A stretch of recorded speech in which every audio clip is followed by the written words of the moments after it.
Right there. They're just about a few months old and relatively healthy. Just a bit sick after being with that one. The rest of the United States, we're scrapping about Saturday, about a mile up next. Don't forget to tell us through the latest news and weather on your smart TV anytime. Just download.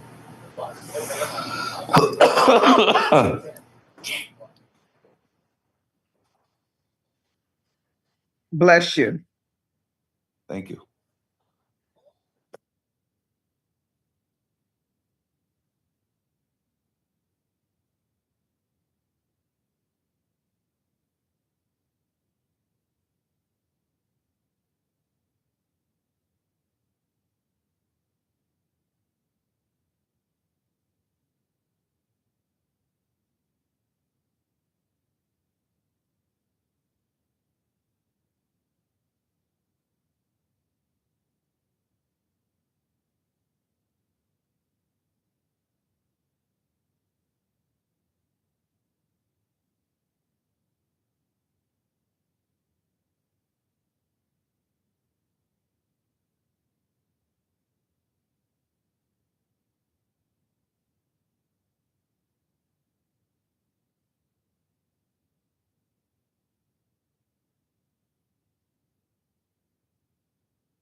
Giving certificates out tonight. Yep. I changed the look on that card a little bit. Ooh.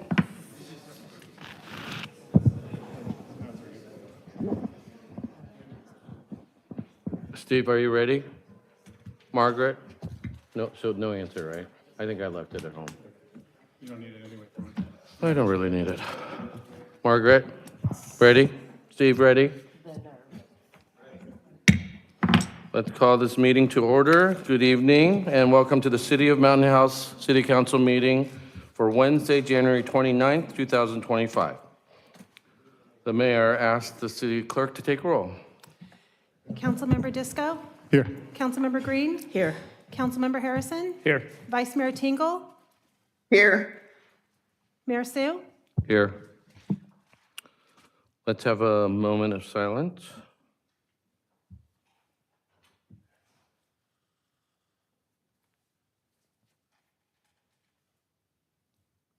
All right. Councilmember Green, could you lead us in the pledge?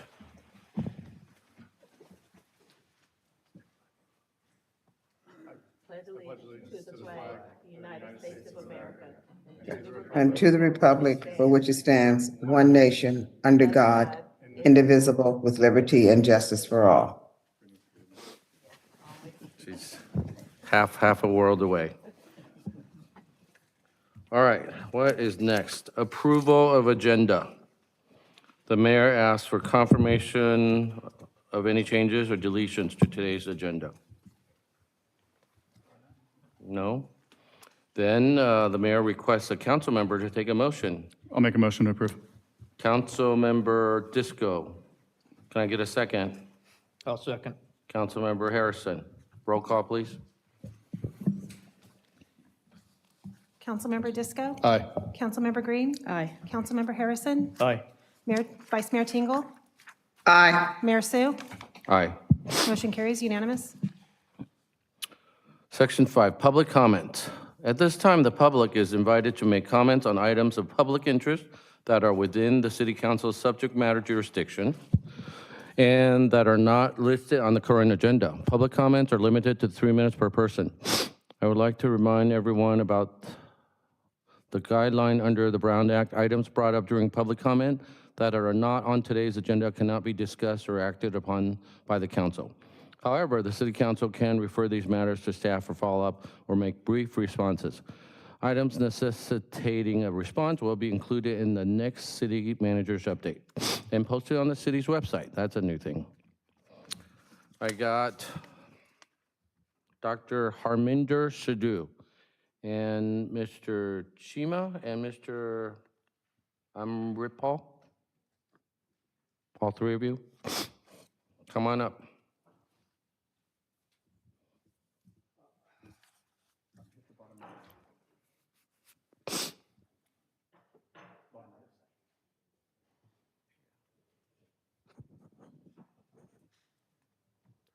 Honorable members of the City Council, I stand before you today as a concerned citizen and a longtime resident of our city, the Wickland Park.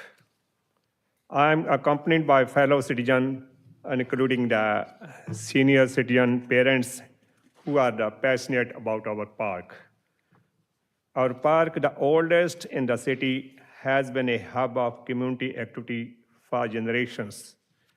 It is where we have raised our children, celebrated milestones, and created lifelong memories.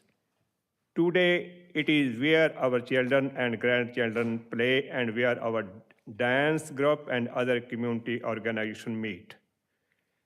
However, despite its importance to our community, our park lacks a basic but essential amenity, a restroom. As seniors, we are particularly affected by this omission. We are forced to leave the park to find facilities, which can be a challenge for those of us with mobility issues. However, despite its importance to our community, our park lacks the basic essentials.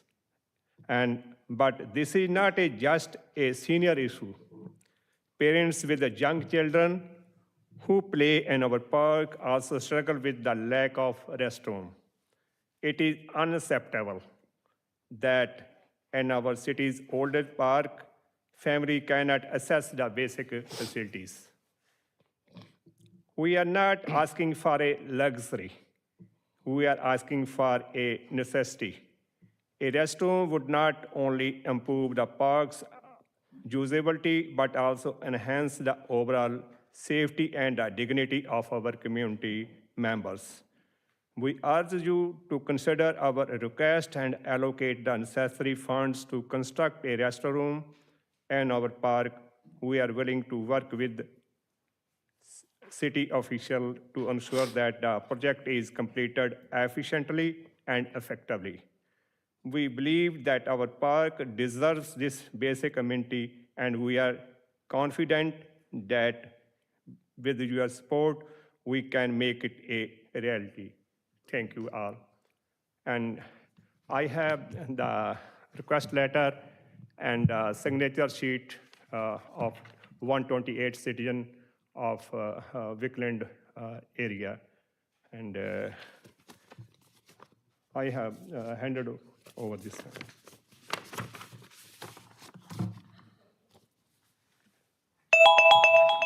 Wow. Mr. Mayor,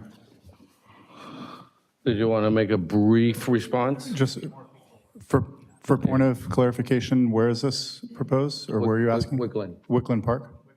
Thank you. So let me take just a couple of seconds just to add on to it. My name is Amrit Chima. Wickland resident since 2004.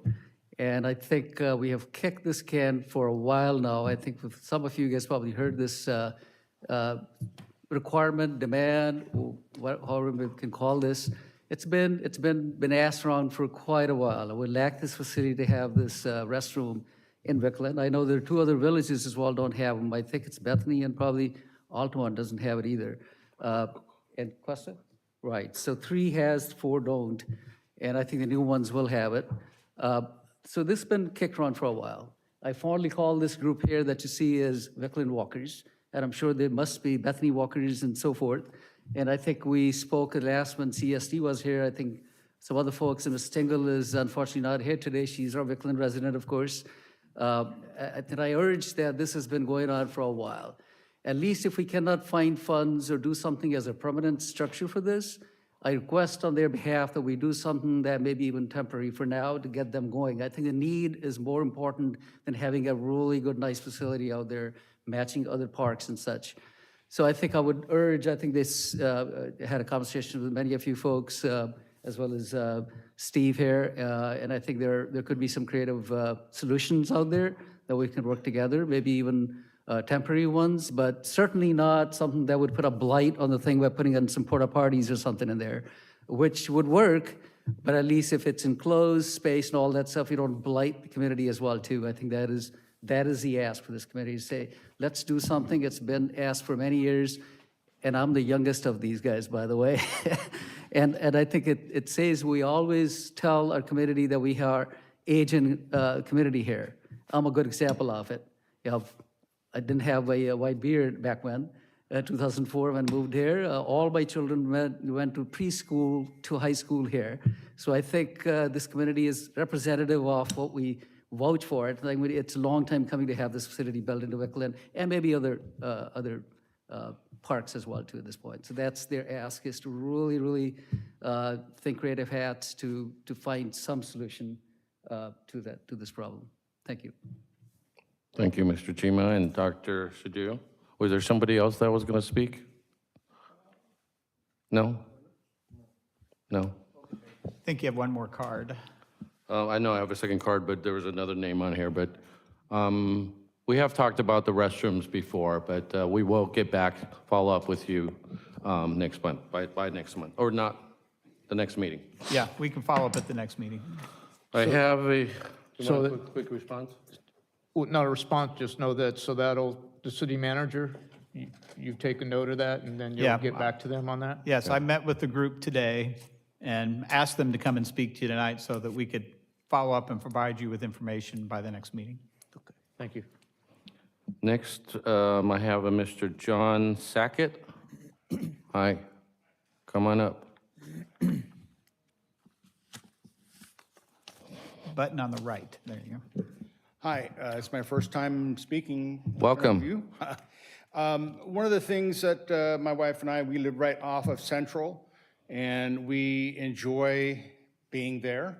However, we feel that it's becoming quite the racetrack. We have a lot of very loud vehicles that sound really cool, but not in the middle of the night. And these guys got to be going, 80, 100 miles an hour. I'm not kidding you. I believe that I know cities like LA, Glendale, Long Beach, San Francisco, San Jose, Oakland, they are putting in speed cameras, not just traffic red light cameras, but actually cameras that record certain speeds that are, obviously anything over the posted speed limit. There's some gratuity, or there's some wiggle room between the different speeds, and there's information that is sent out to that person saying, hey, it's a warning, And I know that other comments in the neighbors section have indicated that it's becoming quite a scary situation. It's not typical during the day, but I'm sure like on Great Valley and Central and Main and all the main drags, I'm sure this is becoming quite the fun thing to do for those people who have those vehicles. So the company that I looked into was Guardian Pro cameras by Traffic Logic, and they're actually the ones that have the this current cameras that are out there saying this is your speed, and it lists the number there.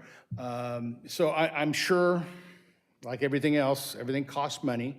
To actually have cameras at certain junctions around would kind of slow it down. Not saying that we want to target certain times or, by the schools would be the best thing. So that way nobody's really abusing that. So having cameras can, I know there's legal issues at stake.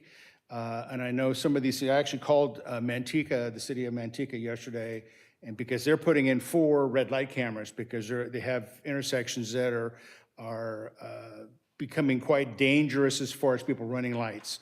Here, it's not so bad because I think the population understands, you're not running, there are not many red lights here, but the speed is something else.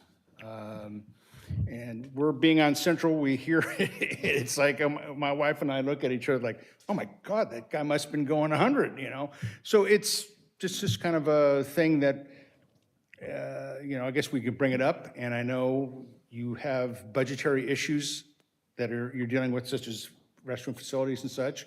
But, long term, I'm sure that the city could probably generate some additional income off of these cameras. Not saying that that's the ideal solution, but it's maybe a side solution. So, thank you. Thank you, John. Mayor, I just had what was the name of that company? It's Traffic Logic. Okay, thank you. Thank you. We will. We'll follow up. Follow up by next meeting. Something? No? That's it for public comments? All right, let's move on to item 6.1. We have a presentation from the Mountain House Fire Department. Chief is back. Welcome back. Mayor Sue, Vice Mayor Tingle, and council members, tonight I'm going to present to you our prior incidents and events from December of 2024. Last month, we had 78 calls. Prior to, in 2023, we had 102. We had 50 medical and rescues and 28 service alarms and other good intents. Last month, we had about just under 13% of multiple calls. So they're starting to increase a little bit from back-to-back calls that we've been having. We also graduated 5 of our new firefighters. So we have Caleb Subia, Frank Machado, Michael Nelson, Michael Cabrera, and Jacob Rosario. They're our new members, and they started shifts right after graduation, so they're online right now. We also put into service one of our new engines. We have 2 of them, but we put one of them into service at Station 1. So it's going to be our new engine 16-1, and as soon as we put it into service, it went right to work. So hopefully the community can see what a good-looking engine that we have and the way that Mountain House is providing customer service through our fire department. Our new Station 2 is still on schedule. I was just over there tonight, and it's looking really well. We had such great weather that we're right on track. So looking forward to it opening. And also in the month of December, we're very busy with community events. So there's a whole lot of events that we attended, but for our Santa parade and the Jingle Bell Run and our Santa breakfast, our members were very pleased to participate in the community and always give the community an opportunity to reach out to us as we reach out to them. Other than that, is there any questions from the board? Member Harrison. Welcome back, Chief. I know you were down in Southern California with the strike team. Yes. And Thank pretty you. horrific and devastating, I'm sure, but welcome back. Thank you. And also, congratulations on the new hires. Thank you, too. I do have a question for the community so they could know. Because of the fires that we had in Southern California and the winds, obviously Mountain House is pretty windy too. Correct. That being said, do the fire department or does the city maintain the fire hydrants? In coordination with the city and the fire department, the maintenance and the service are joint. So we go out and we do fire hydrant inspections annually, and then any of the maintenance that we need to those hydrants, we provide to the city for those maintenance. Okay, yeah, because I know most of the new homes have the sprinklers, but there is some older neighborhoods that don't have the indoor sprinklers. But again, just because it gets so windy here, it wouldn't take much if something happened to, and we don't want that to happen. So I just wanted to have the community feel safe, that knowing that our fire hydrants are in good order and there is a maintenance. Reassure our community is safe. Being a new community and with the fire hydrant systems that we have are new, and we are up to our state standard for both the water and for the fire prevention. So we're really in a good spot. And post 2013, all new homes have sprinklers in them as well. So our community is as safe as it possibly can be, provided by the California state building codes and the fire codes. Thanks, Chief. You're welcome. Any other questions? Disco? Welcome back, and thank you for your service. On behalf of CAL FIRE down in LA, got a Pentagon gift for you for the rainy season coming. Yeah. And then also, sorry that the council couldn't make it for the promotion. We were up at Cal Cities last week in Sacramento, but saw the photos. It looked great. Please extend our congratulations and welcoming to the probationary and now graduated firefighters. We will. Thank you very much. Nope. All right, thank you so much. Thank you. Next, we have a presentation from the Mountain House Police Services, San Joaquin County Sheriffs. Sergeant Grubb.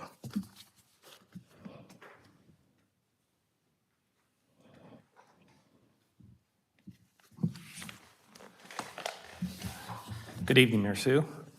Good evening, council members present and Vice Mayor Tingle that's present via Zoom. Tonight, I'm going to attempt to give you the stats of last month, and I will also just cover some of the current events that are going on. The Sheriff's Office responded to a total of 884 calls of service in the city of Mountain House. 14 of those incidences were property crimes, and I wanted to kind of break that down to just a little bit, maybe give you an example of some of the property crimes that we deal with. We had one residential burglary, one license plate stolen off of an auto, 3 stolen bicycles, 1 set of wheels stolen off of vehicles, and numerous packages stolen from porches or personal properties such as shoes or clothing stolen off of porches. Those are the type of property crimes we're dealing with. We also conducted 127 traffic stops, and not every traffic stop ends with a citation. However, 84 of those traffic stops did end with a citation. There are some vehicle collisions that we responded to, and I did break those down just a little bit too. We had 16 total, 5 of them being injury collisions, and the rest being property damage only. And as you can see, we had 1 DUI arrest, 12 helmet citations, and about 18 outside agency assists, which could either be CHP is requesting assist. We did have Oakland PD request assist, and also the sheriff will ask for help as well in the unincorporated areas. Next slide, please. And then that was December stats. This is going to be just some current events and things going on. As we did have Deputy Marlowe become our second motor officer here in Mountain House. And he's working opposite shifts of Cody, so there's kind of an overlap. And primarily, traffic officers work Monday through Friday, day shift hours, because the weekdays and the morning hours are where we see our most collisions. So you won't typically see the motor officers working the weekends just because there's less collisions on the weekends.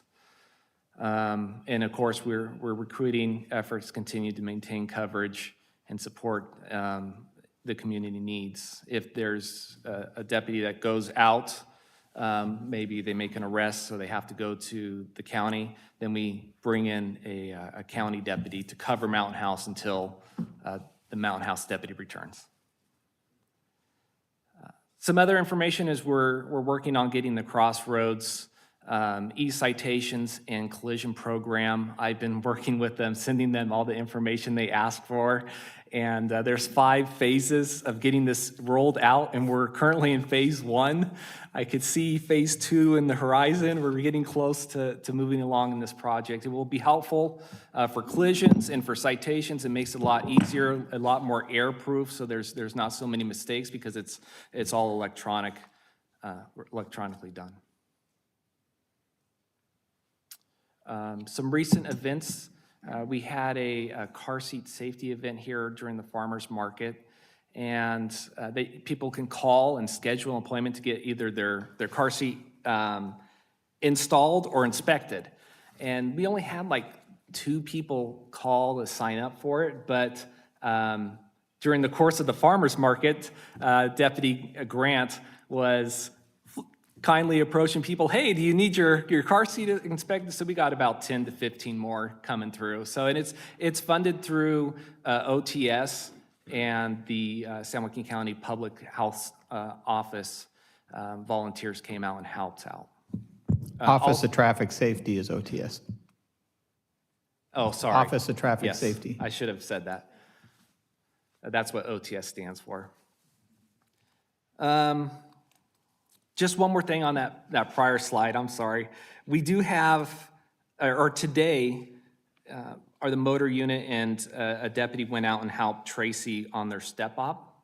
And we are continuing to assist other agencies with the saturation traffic enforcement program. That's what STEP stands for. And we are planning on having a step op here in March. We will not tell you the date. It will be a surprise. Okay, that's what I wanted to say. Here's some stats just overall since we began doing traffic in July when the city incorporated. As you can see, citations range generally around 70, 80. I think October was a step-up day. I'm not sure if July was also a step-up day. And then we added, just the stop signs to kind of give you a clue of those citations issued, how many are for stop signs. It's really hard to break it down for numerous reasons. And then as you can see, December is still processing. When a citation is written, we pull a report and it goes on that citation. So we can tell you right away, okay, yeah, we wrote 84, but then we take it to the sheriff's office. It has to go through records of process. That takes time, so we don't have what was cited right away, that information right away. If there's any questions or any concerns, I could address those at this time. If not, I thank you for your time. Councilmember Harrison. Yes, Sergeant, I was glad to see you get that second motor unit with the blessing of the council. We really pushed hard for that, so that's gonna help out with our traffic matters in Mountain House. As a former motor, I'm also happy. So. On this side, Councilmember Green. For your helmet citations, has that gone, helmets being worn, has that gone up and citations gone down? Citations have gone down. The usage has gone up. Occasionally, you'll still see kids, and we'll have to tell them to put their helmets on. But overall, from what I could see driving around, I see kids with helmets, and if they don't have one on, they jump off the bike. So they know the way it goes. So That's good. That's good to know. Thank you. all right. Councilmember Disco. What's the penalty being issued now that you're past the warning phases for violations on the helmets? So the violation for not wearing your helmet, the fee, Yeah, I'm sorry. Yeah, what is the penalty? I really couldn't tell you the correct number, but I can guess it's probably like 120. Okay.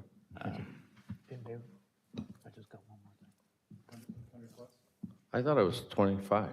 So it is 20, like, there's a standard $25, but then you got the court fees and the state fees and all these other fees. So Okay. the fee is $25, but with all the other fees piled on, it's like 120.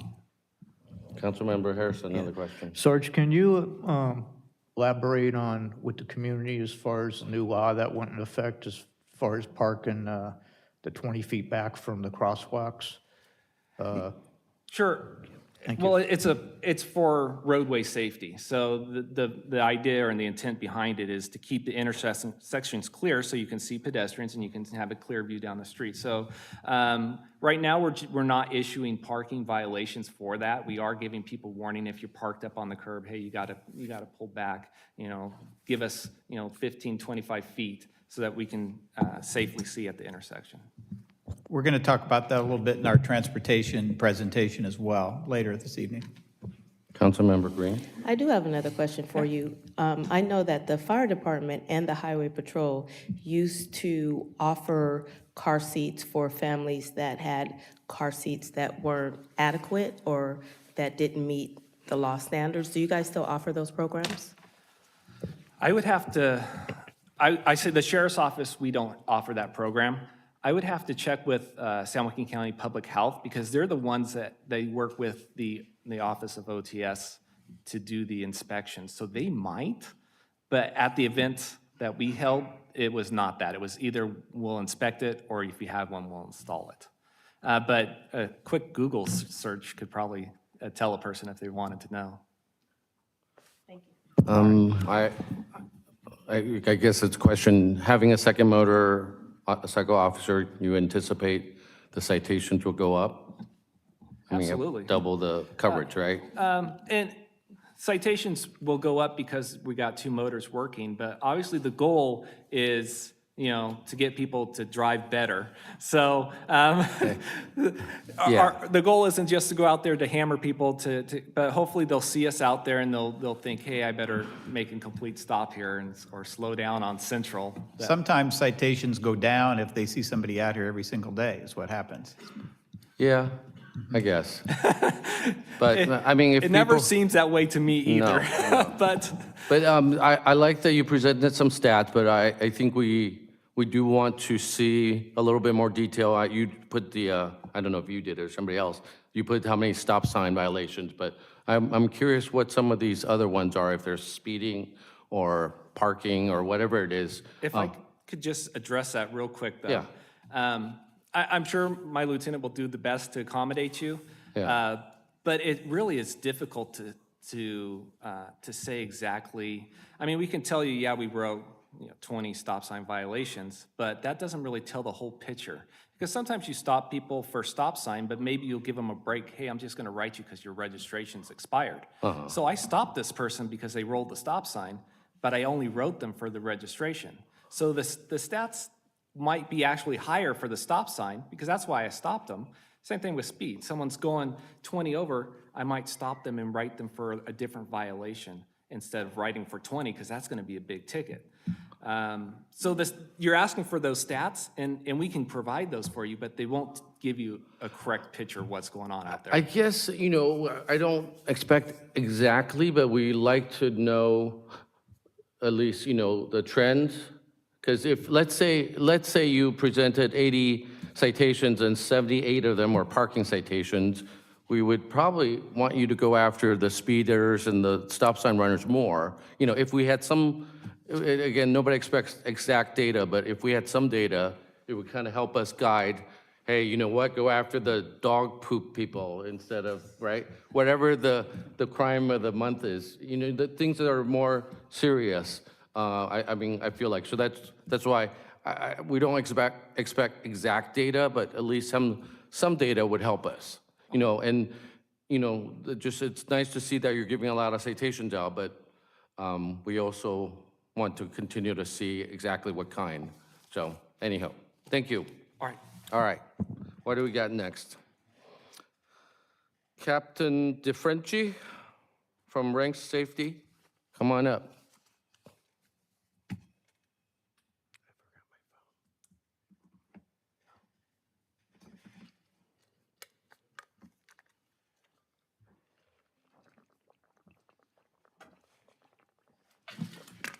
Good evening, Mayor Sue, Vice Mayor Tingle, fellow council members.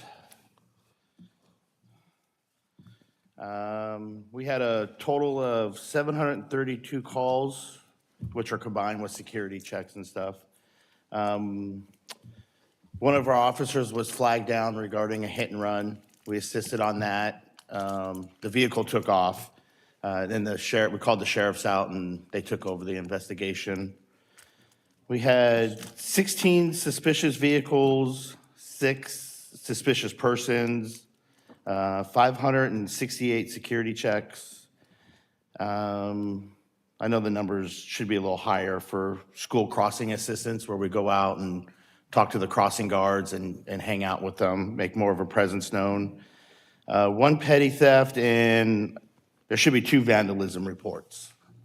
And it was graffiti on some of the arches going into the villages.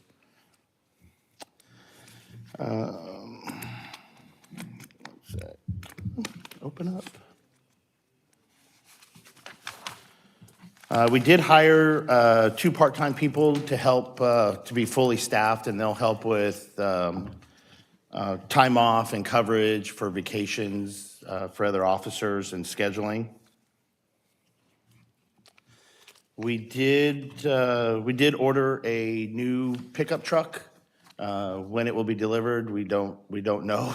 And that will help with the barricades or anything else that needs to be picked up around the city, found property, that kind of stuff.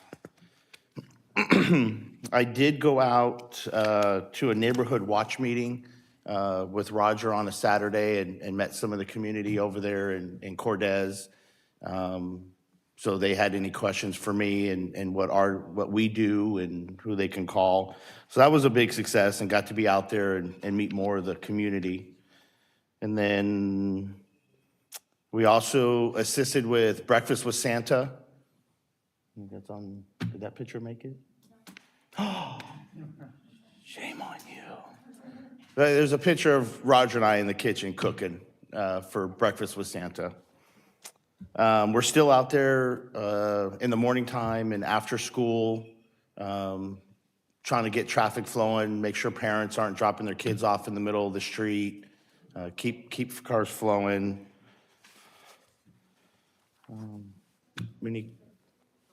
Any questions? I do have a question. Councilmember Yes. Green. And a comment. Yes. One of the community members who is part of the Bethany Crossing Guard Program. Okay. I spoke with her a couple of days ago, and she said that they're still kind of scared because a lot of people are still not following their directions. And Right. so I know you guys do go out to different schools and try to help and assist and have your presence.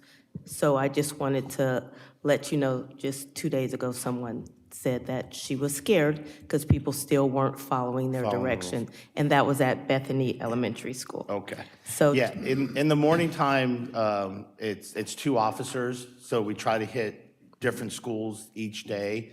Was that on the back part on Comunidad? Because that's a real that's where we mainly sit, just because there's no stop signs or anything like that, and that's a hot spot back there. she didn't tell me exactly where she was. She just said that Bethany School. mostly in the morning.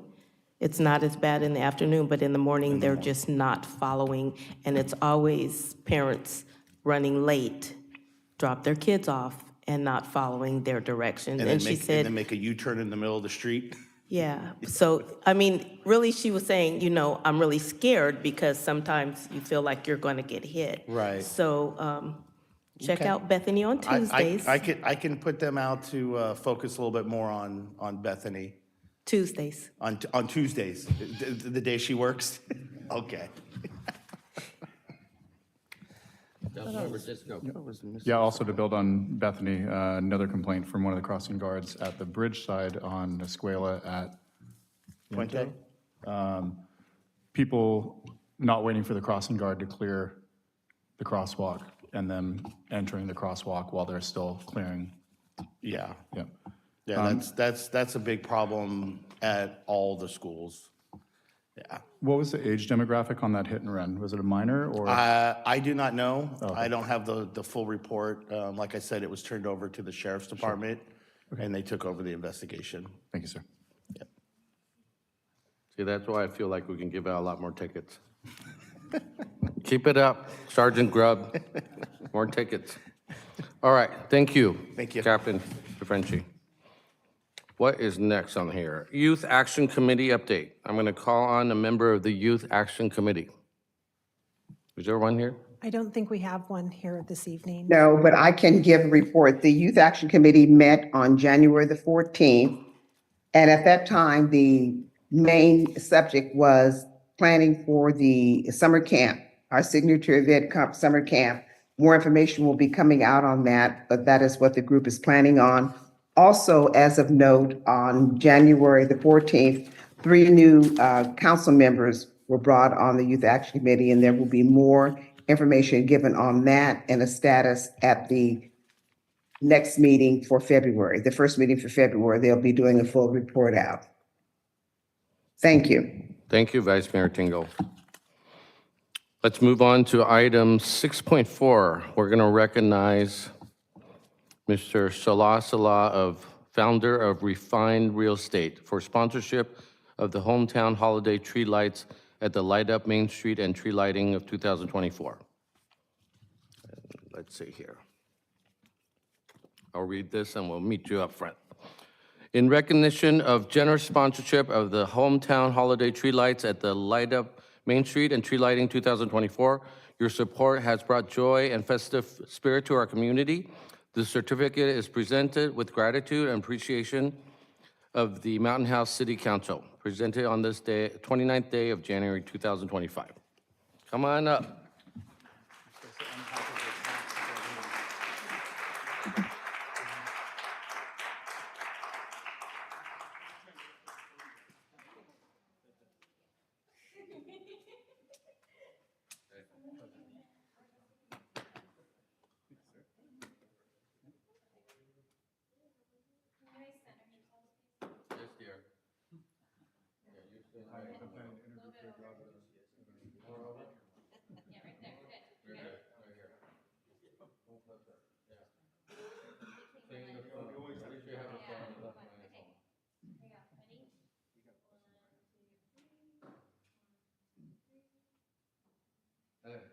Your turn. No, you have it. You can't count that.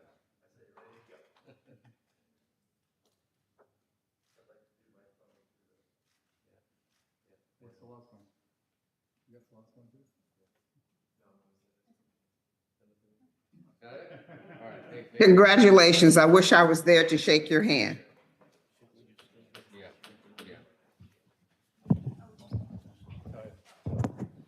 We're also going to recognize Mr. Steve Rank, founder of Rank Investigations and Protection, for sponsorship of the Central Park Cinema 2024. Let me read. Let me read this certificate. In recognition of generous sponsorship of the Central Park Cinema 2024, your support has enriched our community, providing entertainment for our residents. This certificate is presented with gratitude and appreciation of the Mountain House City Council on the 29th day of January. Thank you. Thank you, sir. There you go. Are we centered enough? Come this way. They want more center. Hold that handshaking pose.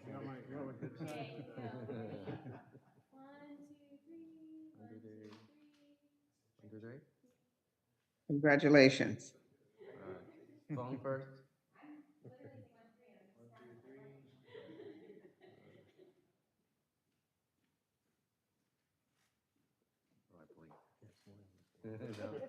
Cramp, get a cramp.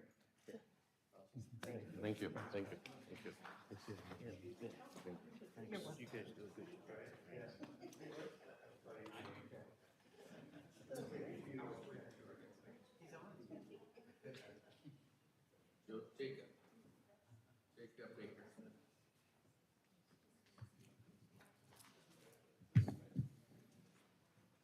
All right.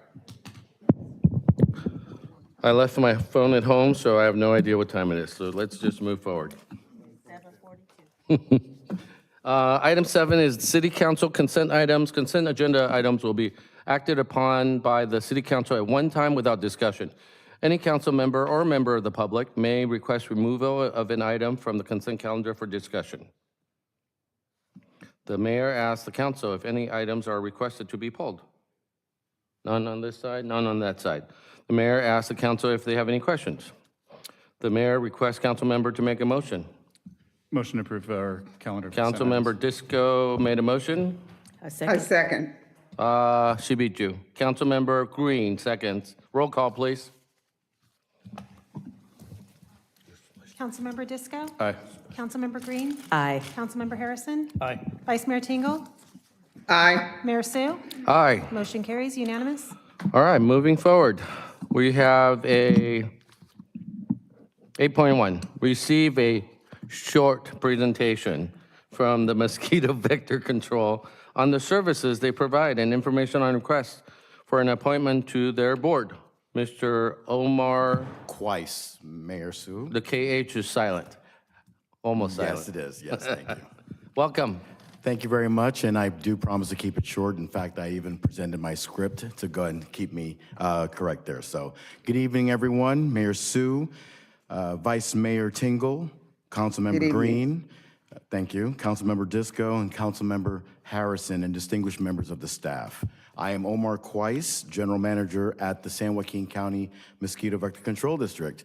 I want to first thank the City Council of Mountain House for granting me this opportunity to present tonight, with a special thank you to City Clerk Margaret Wimberly for facilitating this presentation.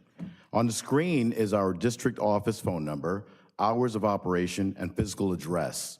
Clockwise, starting from the top left, is our Stockton District Office, Lodi Modular Building Facility, aerial view of our 13 earthen ponds where we rear thousands of pounds of mosquito fish annually, and finally, our warehouse in Lodi where we store our vehicles and equipment.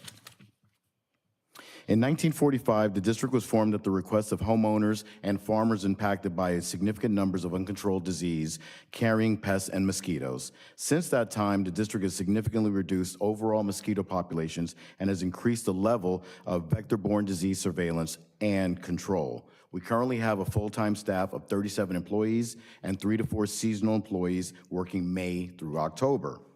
We're currently governed by an 11-member Board of Trustees, and I'm honored and humbled to see one of our members of the Board of Trustees here tonight. We have from the city of Tracy, we have Mrs. Raynu Miles, who serves as our Board Secretary. So where I was going with this is that we're currently governed by an 11-member Board of Trustees comprised of 1 member appointed by the City Council of each incorporated city within San Joaquin County, and 4 county at-large members appointed by the San Joaquin County Board of Supervisors. Please note that at this time, we have 1 member appointed by the City Council of each incorporated city to exclude Mountain House, which is the purpose of my visit tonight.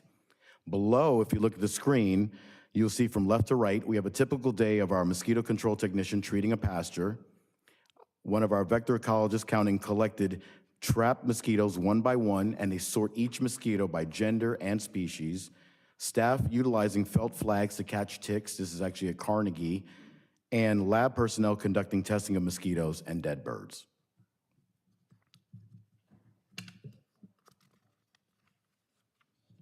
Our annual report provides much more detail into what transpires within our district. However, this slide provides a recap on the historic volume of mosquitoes we trapped in previous years. The numbers that you see up there are actually from 2023. This slide recaps a recap on the historic volume of the traps of mosquitoes that we have.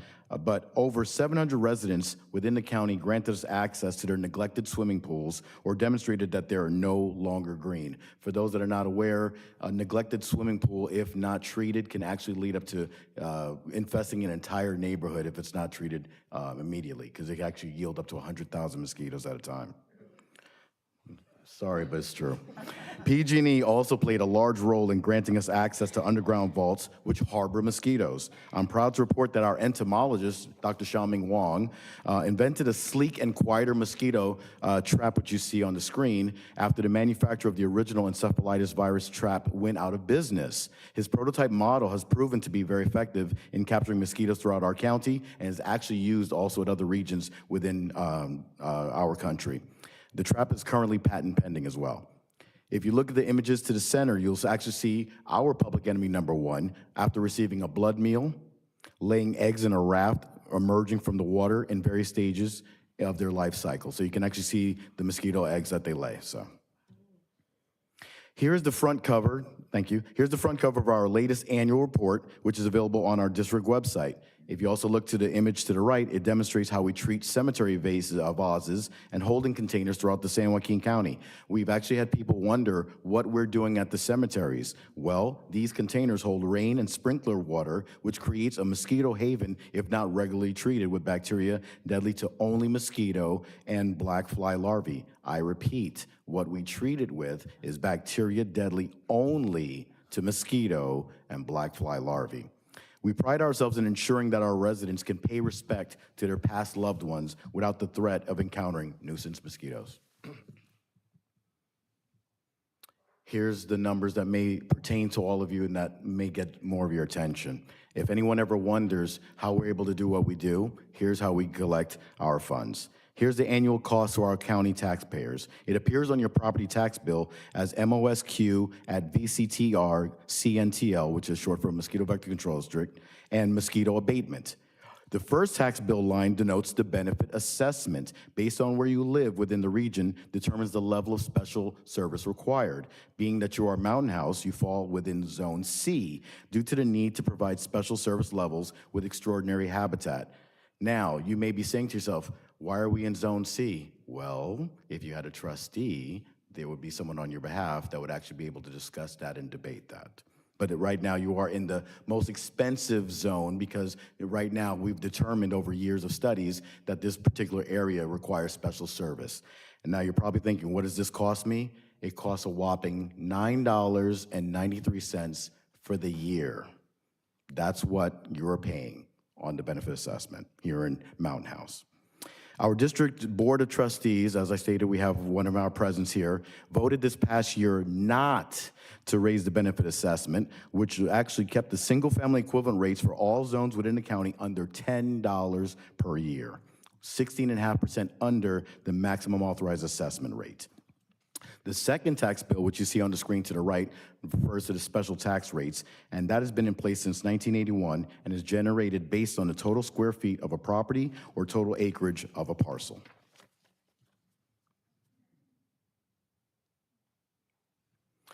The number of nuisance mosquitoes within our county are significantly lower than the past.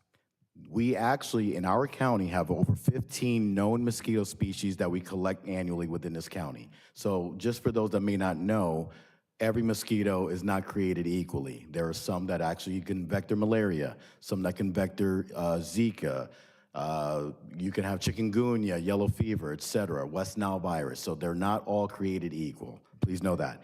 We have the experts that can tell you what they do carry, so no need for us to have the lesson tonight. So, okay. However, the biggest concern we currently have recently has been the invasive Aedes mosquito called Aedes aegypti. It has grown exponentially in numbers since its initial detection in our county 6 years ago. These mosquitoes generally bite during the day, also referred to as ankle biters, only because they only fly about 3 to 4 feet up. So if you're wondering why they only bite the ankles, they don't travel very high. They're extremely aggressive and have officially been detected in every incorporated city to include Mountain House. The traps that you see within these images capture this elusive mosquito species. We've been very successful in conducting surveillance and locating their breeding spots. But to effectively suppress this invasive Aedes mosquito species, we need everyone's cooperation. Not only do they only fly 3 to 4 feet above the ground, they generally travel only 100 to 300 yards from where they hatch.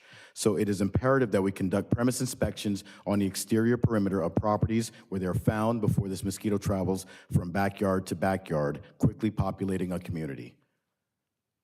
And I'll state while we're going to the next slide, for the record, only the female mosquitoes bite. I can't stress that enough.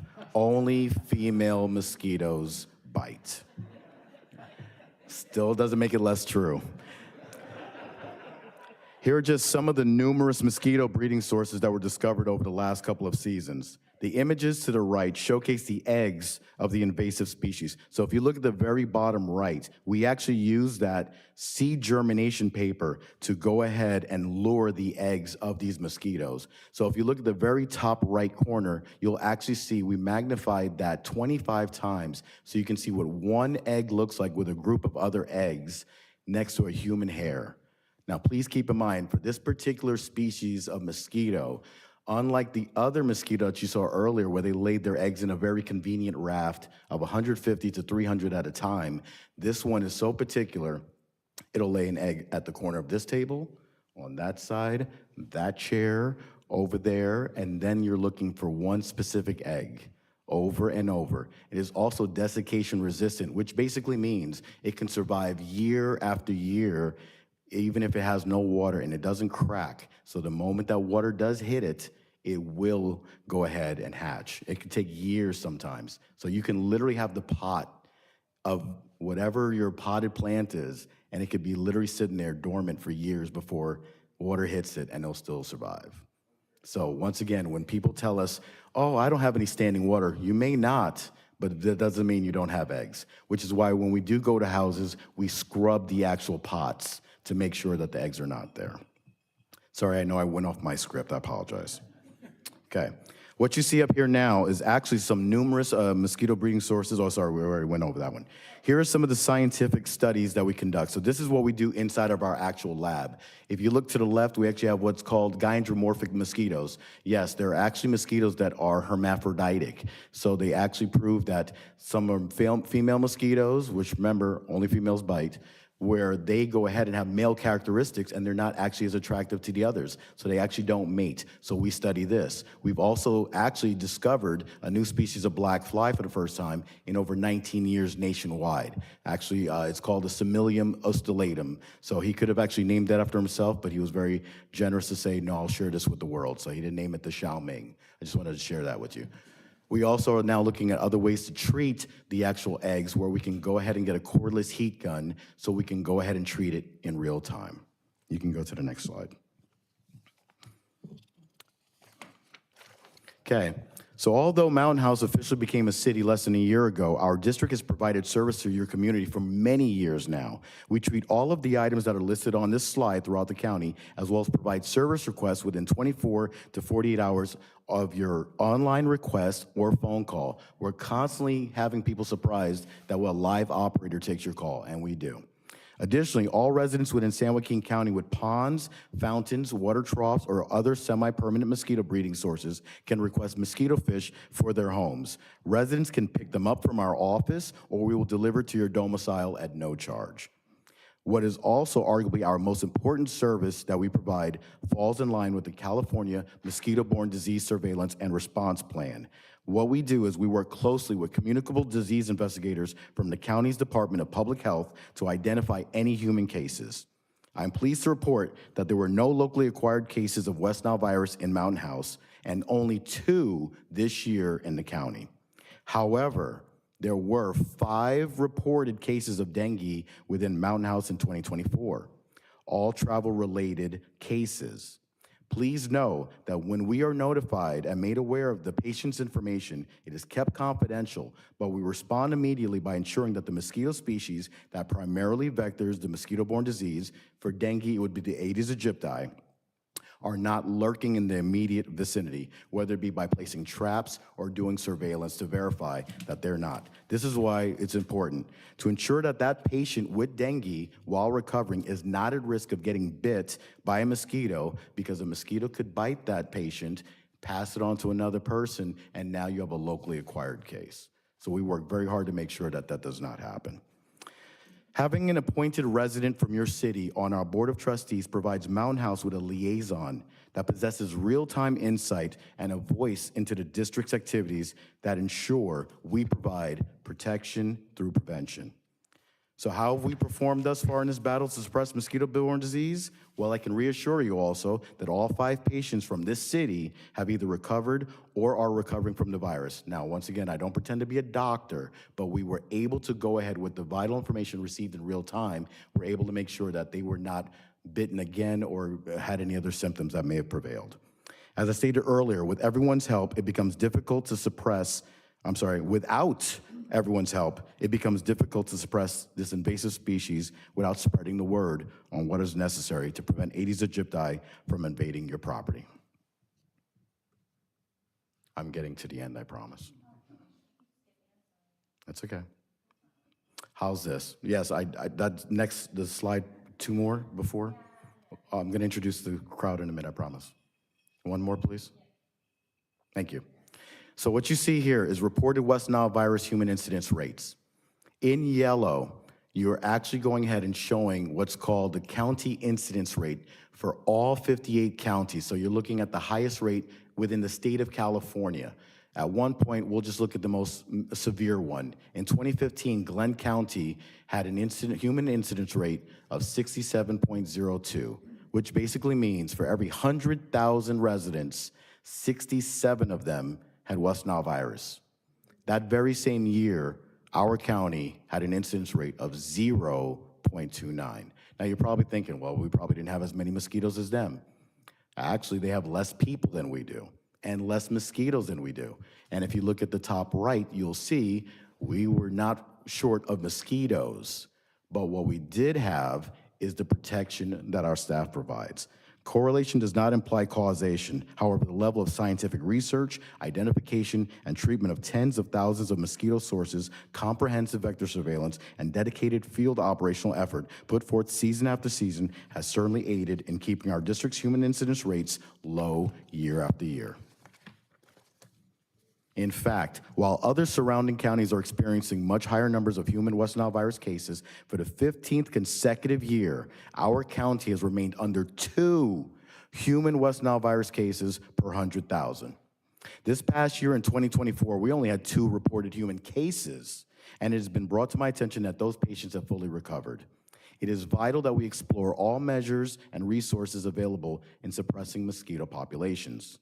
We're currently conducting extensive research on multiple options pertinent to novel methods and emerging technologies, specifically in the field of what is called sterile insect technology. And once again, since all of us learned that only female mosquitoes bite, by going ahead and releasing sterile male mosquitoes, you're not going ahead and doing anything more than introducing what would be considered a neutered mosquito to meet with the females. They lay their eggs, and those eggs don't hatch. So it may not go ahead and take care of the present issue, but it will take care of the future generations of biting mosquitoes. We urge our residents to report day-biting mosquitoes to us, dump, drain, and dispose of containers holding water, and continue to trust us to provide protection through prevention. Residents can utilize our website to submit service requests, report a dead bird, request mosquito fish, and receive spray updates. Lastly, there is no charge for any of these services. To learn more, please visit our website, sjmosquito.org, where you can find our latest annual report, our TV commercials, English and in Spanish, news releases, spray alerts, and lots more. As seen here, we advertise throughout the year on billboards, radio, broadcast news TV, streaming, public schools, agricultural fairs, and other events. In the bottom right corner, that's actually translated into at dusk and dawn when mosquitoes are most active, the Spanish ad. I'll end on this note. If you click one more. Yeah, I think there should be one more item that comes up. No. If you push advance again. There you go. Thank you. All right, thank you. I appreciate you, and thank you very much. I thank you for your help. So, on behalf of our illustrious staff and prestigious Board of Trustees, as I'm well represented today as well, we thank you for the opportunity to present to you all tonight, and truly hope you will vote in favor of appointing a valuable resident of your city to our district's board. Thank you very much for your time and attention. And as I stated before, if there's any questions on what it takes to be a trustee, we literally have one in the audience tonight. So, thank you very much. Thank you. Any questions on this side? Councilman Harrison. Just thank you very much. That was very informative, especially the fact with it being under $10. So I was wondering if the mosquito vector control would be interested in taking over PG&E, so that way we could keep our costs that low. That's actually, Council Member, I appreciate you stating that, but believe it or not, before Senate actually passed a bill where PG&E would be mandated to actually go ahead and open the vaults for us where the mosquitoes were breeding, we actually worked with them and they were able to cooperate. So we've had a way with PG&E, so we'll make sure we put in a good word, I promise. All right, on this side, Councilmember Green. Wow. The mosquito fish. Excellent presentation. Excellent presentation. Thank you. A lot of great information. So I kind of missed a little bit about the mosquito fish. Can you elaborate on that a little bit? I certainly can. So, well, first of all, thank you, Madam Councilmember. I got some blushing, sorry. Okay, yes, the mosquito fish, they're actually a small kind of minnow. The actual Latin term is the Gambusia affinis. So, perfect example, well, some of the best things that we do for the mosquito fish is that we introduce them into the rice fields. So when we go treat, because we have a lot of rice in this county, so instead of going ahead and trying to get to the circumference of the actual rice fields, it's very hard to walk around or to spray. So without having to literally have a plane give aerial larvicide, what we do is we literally introduce mosquito fish into the waters because rice remains in standing water. Each mosquito fish, known as the Gambusia affinis, can eat 80 to 100 mosquito larvae a day. So as the mosquitoes are still maturing and they're in what we call the wiggler state, they will literally eat about 80 of them a day. So what we do for the residents, we have people that have ponds, we have water troughs, fountains, even neglected pools. We can go ahead and introduce the fish and they'll eat the mosquito larvae, so that way it can go ahead and take care of it. So actually they're one of our hardest working employees and they don't ask for much, so there you go. So, thank you. Good. All right, thank you so much. So what's the next step we need to? Next step would be for you to direct us to solicit applications for this. Unless one of you can either have one of you do it, or you could have us solicit to the community online to Excuse me, apply. City Manager, I believe from my understanding, because we are an independent special district, we're not allowed to have an ex officio, so. Okay, so it would need to be a It resident. would have to then. be a resident, yes. Okay. Thank you. Yeah, you can't be on it. Thank you. Thank you for that. No biting. Clarification. All right, thank you so much. We'll find somebody to join you. So did you Thank want you to so give very us much. direction then to Yeah, advertise? hunt down a We needed a mosquito motion. fish. Do we need a Person. motion or no? No. Okay, all right, you've given us direction, and so have a we will. question. Well, this was an solicit- action item, so. Yeah, we we're will no- solicit and bring back the applicants to you. So for we're not, selection. actually, we're not there yet. Okay. Yeah, we have to take more questions, and then we got to give public comment, and then all that, yeah. Vice Mayor Tingle, join us. The question that I had was, I thought I understood him to say that there was someone in the community that might be interested. Did I hear that correctly? I did not state that, Vice Mayor. However, it would not be uncommon for us to go ahead and if the board, or say the city council, were to grant us an opportunity to at least have an application and state there's a vacancy, what we would do is have that application posted on our website so that if anyone was interested, we could entertain that, but we would need to have an application from the city to state this is how you can apply. Okay, Thank you for that answer. Ms. Bernice, it's a board member from Tracy that's on their panel that is here tonight. so a board member from Trace. Then that begs another question. If this is for Mountain House, would a board member for Tracy serve for Mountain House? No. One of the board members, one of the 11 board members is from Tracy, and she's in attendance, right? Yeah. Yes, and for the record, please note that prior to Mountain House becoming incorporated, you were actually represented already by the at-large counties, so who was appointed by the Board of Supervisors. But now that you're an incorporated city, you currently do not have a representative. But prior to becoming an incorporated city, you were represented by at-large, if that makes sense. Yeah, but once we give you a candidate, does that bump one of the at-large at the end of the term or immediately? Oh, no. In fact, we've already spoken about this with the Board of Supervisors, and they stated that they would agree to when one of the actual at-larges came to a natural demise, I'd hate to put it that way, or, well, it's happened, sorry, or they came to resign, you know, on their own accord, then they just would not fill that position. So at some point, there could be 12 board members? Yeah, yes, Okay. and we've already addressed that. The Board of Trustees has already addressed that, accepting that, yes. Perfect. Thank you so much. Thank you I so learned much. a lot today Thank you. about mosquitoes. Aedes aegypti.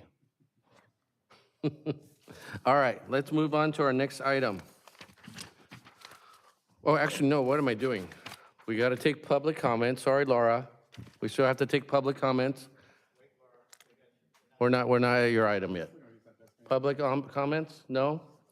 And then we got to bring it back to the city council for an action. What's the actual asks, though? Would be to solicit applications for the board. All right, can somebody make a motion? Councilmember Harrison. So moved. Who wants a second? Could we motion? I'll to- second it. All right. Too late. What was your question? Could we entertain what he said about hosting the application on the Vector site? The details, just okay. give them the most, yeah. Now, roll call, please. Councilmember Disco? Aye. Councilmember Green? Yes. Councilmember Harrison?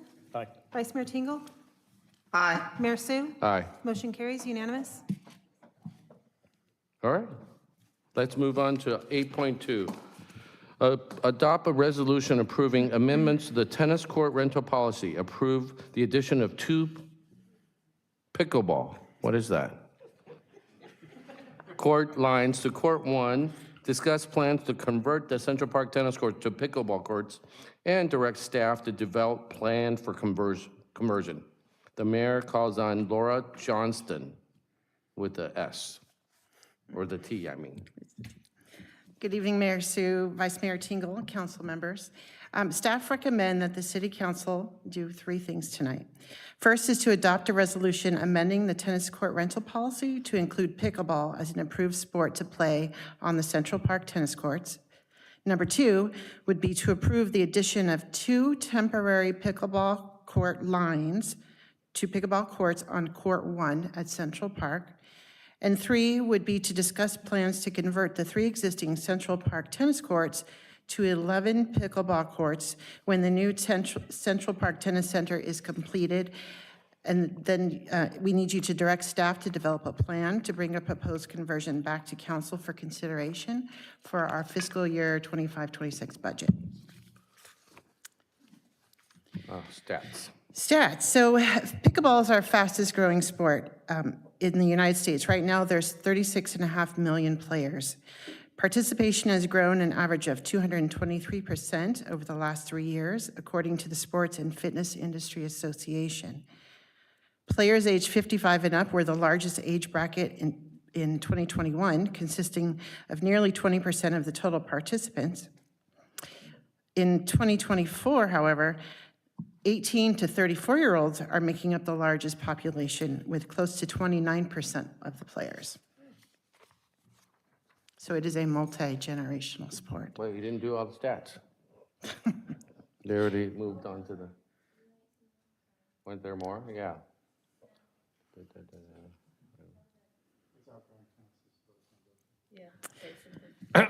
So in regards to community requests, pickleball players have shared their desire for courts with city staff, with our Parks Commission, Parks and Recreation Commission, and City Council. Mountain House does not have the appropriate space to paint pickleball courts on anything other than our existing tennis courts. However, the current number of our tennis courts is inadequate compared to the number of tennis players in Mountain House. It is packed. However, Central Park Tennis Center broke ground this past October and is expected to open in the spring of 2026. And this tennis center will include 9 tennis courts, specifically tennis courts. The graphic that we show there is a community down in Southern California, I believe, Thousand Oaks. As you can see, they're starting to make accommodations in cities. So this is just an example.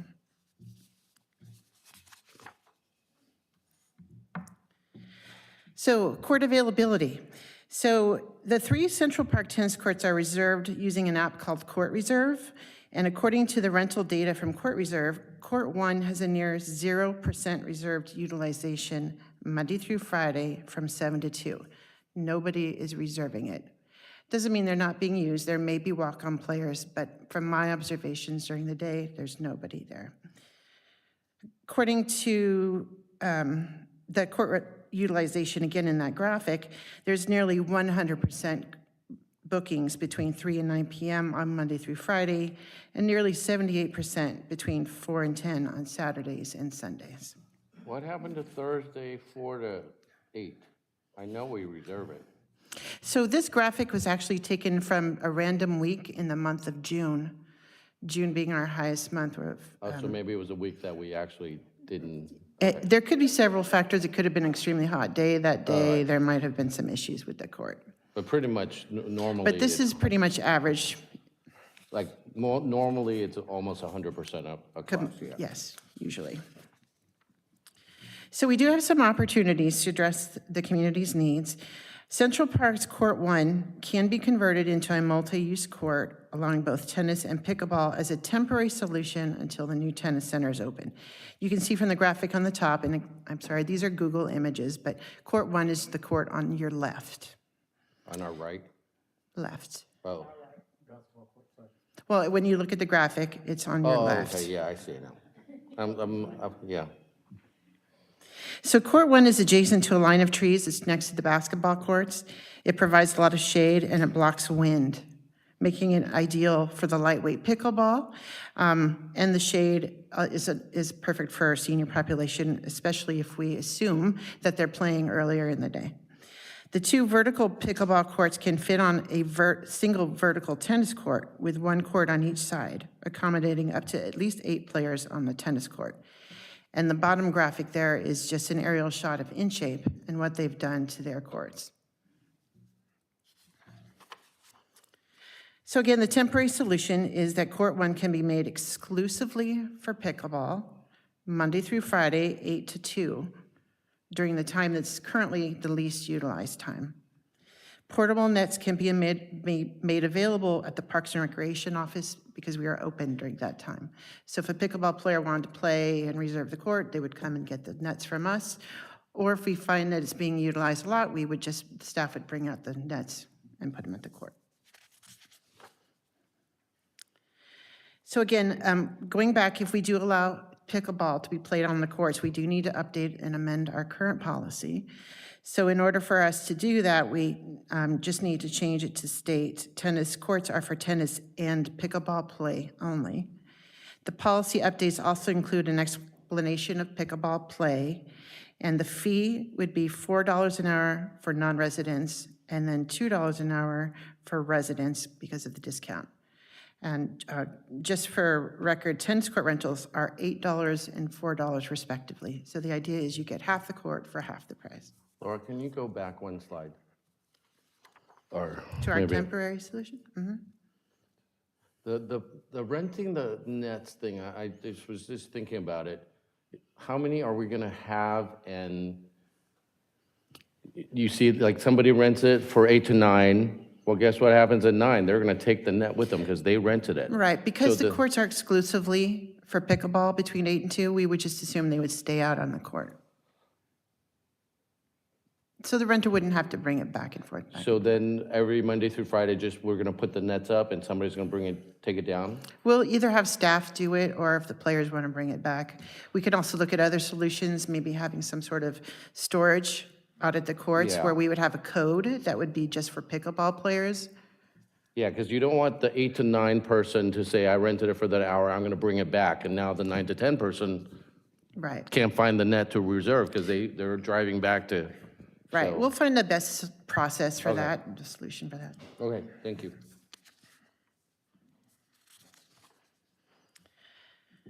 So future of pickleball at Mountain House. So staff also recommends that the city council discuss plans to convert the existing Central Park courts to 11 pickleball courts, 3 on Court 1 and 4 on each of Court 2 and 3. And direct staff to develop a plan to convert the existing courts. And then council would then direct us to include this conversion in our capital improvement project list for the next fiscal year. So the fiscal impact as of today for this temporary solution would be, the costs are approximately $1,000 for materials and labor to paint the lines, and approximately $850 for the 2 portable nets. And currently, the Parks Fund does have money for this purchase. And then again, if approved in converting our tennis courts to permanent pickleball courts, we would add that to the next budget for review. And that concludes my report. If you have any questions. Council questions? Harrison? No? No pickleball for you?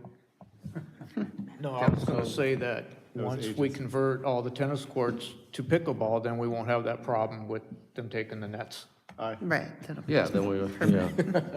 Councilmember Disco, are you next? I don't know. So just for point of clarification on the fiscal impact, so the 1,000 for line supplies and 850 for portable nets is for the temporary conversion of Court 1 only? Correct. And then do we have a projected cost if we were to make dual courts on all? Would it be this times 3? No, For the so permanent? this, we would have to paint the entire court. Right now, these are just adding lines. We would have to repaint the color of the court, repaint some lines, install, and take out the current nets, put in new nets. It's quite the project. Yeah. And this will be a pilot beta test of how much utilization it gets and whether it's scalable to push out the other 2 courts, right? Yep. And then as a Hail Mary, if the other tennis courts were to finish by February, since sufficient funding is available from the Parks Fund, Steve, would they borrow from that in advance to streamline this before our fiscal approval of this in? Or we, oh, sorry, we're approving for this now to purchase. You'd be approving it in June, so well in advance of when the transition would happen. So you'd already have the funding in place. Okay, thanks. And they did promise fall of this year, but who knows? We're being conservative. I know. All right, any I do other have a question. council? Was that Vice Mayor Tingle? Yes, my question, it probably kind of dovetails with Councilman Disco, but with the projection that's going on now with pickleball, which I do think is a good thing, with a growing number of people who are interested in pickleball, the plan that you have, do we feel that that would cover the growing need for the players that we currently have and future players perhaps coming in our growing city? I believe so. We'll work with our existing pickleball group. I've already made contact with Sebastian, I believe it is. And we'll work with them and see if we can't develop some program together, because they probably have the majority of the players in town. What was their question again? Sorry, I was a little Is there the distracted. No, demand? the root of my question was that with this projection, which I think is very good, do we feel comfortable that this projection will serve what we have now and the growing usage of pickleball players in the future? We're a growing city, and I guess a better question would be, will this suggestion help as we grow? We only have half built out. Will this service our needs going forward? I think if you look at the larger cities around us, I think 11 builds in a lot of future growth. And certainly if 5 years from now we become a pickleball center, we've still got North Community Park and other potential locations we could look at. The goal, though, typically is to try to keep pickleball in centrally located areas away from other homes, but there's certainly once Central Park is expanded and there's more room, if there's more demand, there's probably the opportunities. Pickleball doesn't take up a lot of space, so it's a lot easier to expand than tennis, since they're 1/4, each pickleball court is about 1/4 of the size of a tennis court. Okay, well, I believe that does answer my question. And really, Vice Mayor Tingle, no matter what, by converting the tennis courts to 11, we have more than what we have now. So it's a huge improvement, right, compared to what we have now. So, yeah, and in 5 years, if we need to make an adjustment and, replace all the cricket fields, I'm kidding. Tennis courts. I'm kidding. All right. Okay, I know you're kidding. Let's stop while we're ahead. All right, let's, any other council questions? No public comments about pickleball? You want to ask a question? Go ahead. You're not, your light's not. She turned it off after. Oh, okay, do you want a question then? I just wondered how long a typical pickleball game lasts. Is it equivalent to like a tennis match? I don't know. I'd have to actually ask one of our community members. Much quicker. So you could, actually, if you only wanted to, not to say you only want to play one game, but if you only wanted to play one game, you would only need it for 15 minutes?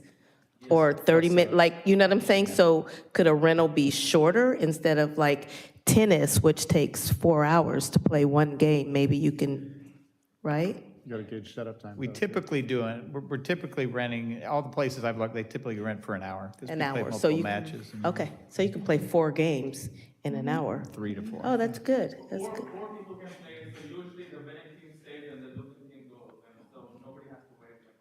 All right, he's not on the mic, That so we didn't is- record any of that. Sorry, Yeah. Andy. No, I mean, Thank you. if we're going to speak to the public, we got to have them come up. So your question is, how long does it take? Probably a little bit less than tennis, but, people play multiple games, so an hour rental for $2 is it 2 or 4? Or $2 for residents is, Yeah. I think it's reasonable. Okay, did you have a? And so just to curtail what Ms. Bernice was asking, so this 1850 between the two items is a segue for no more than 6 months at best case scenario for the rest of the tennis courts getting finished. And then it would increase 3x to, if we did all 3 Substantially. courts based on demand, right? No, it's not 3X, though. It's, It's if we oh, right. resurface, it's You're going to right. be a You're lot right. You're more right. than. Thank you. Yeah. Thank you. No, total resurface is probably 40, 50, something. We'll need to go do an estimate. That's Yeah. why. Yeah, but that's it's part not of the going to be direction. 3X. Yeah. Yeah. This is just very low cost. Right. Right. Yeah. Any other council questions? You don't play pickleball. No, but I'm saying, I might. I challenge him with my tennis racket. Oh, there you go. Kidding. Public comments, negative? If we don't have any public comments, then back for, coming up then. Were you the person that came last time? Yes. All right, so we answered your question. I tried to call you, but you didn't answer. Yeah, you put your number on there, but you didn't answer. Oh, this one. I'm a very busy lady. Yeah. Okay. Thank you very much. Oh, you're welcome. That's great. The temporary solution is great. Yeah. Oh, my name, Carolina Dickinson. Oh, yeah. Oh, yeah, I love that. So, no, it's really, sounds really good, well thought out, and then you get all of your perfect brand-new 9 tennis courts without us hacking into them. And my question is that $9, not $9, is that amount per person or per court? Per court, per hour. Per court. Oh, cool. Thank you. That's it?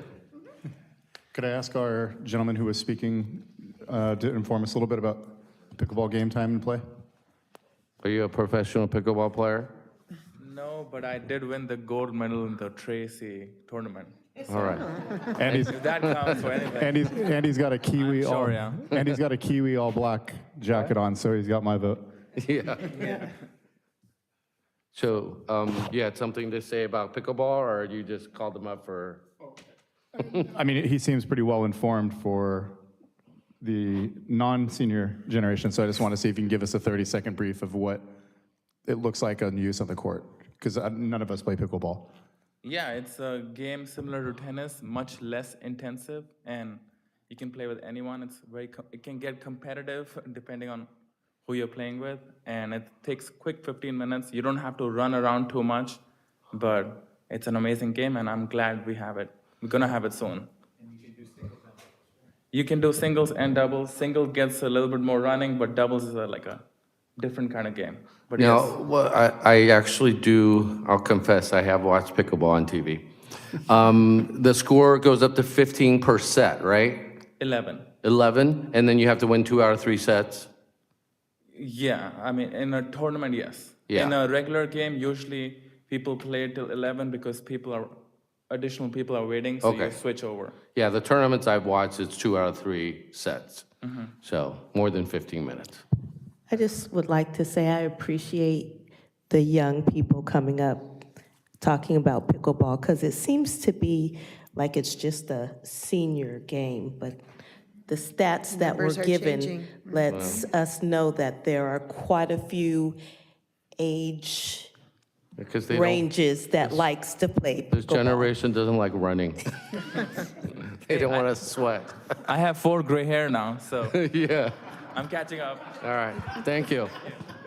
All right, so with that, we bring it back to the council for discussion or a motion? No more discussion? No more discussion? Somebody make a motion I'll then. make a motion. I'll second that motion. All right, then roll call, please.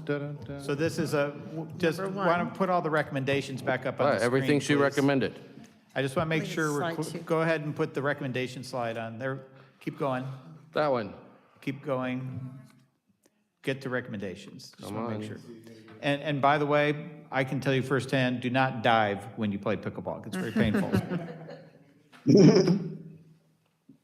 Adopt, yeah. All right, motion made, seconded. Roll call, please. Councilmember Disco? Aye, aye. Councilmember Green? Aye. Councilmember Harrison? Aye. Vice Mayor Tingle? Aye. Mayor Sue? Aye. Motion carries unanimous. All right, moving on. No clock again. Thank you, Laura. You're welcome. Wow, it's already 8:29? We better speed up then. Who's doing this transportation project? Who's Leon? You're gonna talk right after this presentation, okay? Yeah, he can do public comment. Yeah.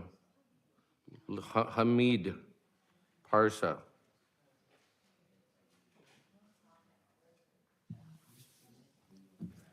Hello, Hamid. Hello, how are you? Mr. Mayor, Madam Vice Mayor, and esteemed members of the City Council. I am here tonight to present a brief report on the city's traffic flow and pedestrian safety improvement projects. I will present to you an overview of the projects on the next slide. This presentation will cover recently completed and upcoming traffic calming and safety projects, transit needs in Mountain House, ongoing and future road maintenance and capital improvement projects, as well as changes to the curbside parking regulations. Central Parkway and Nasser Ghali Street is one of the projects that was recently completed.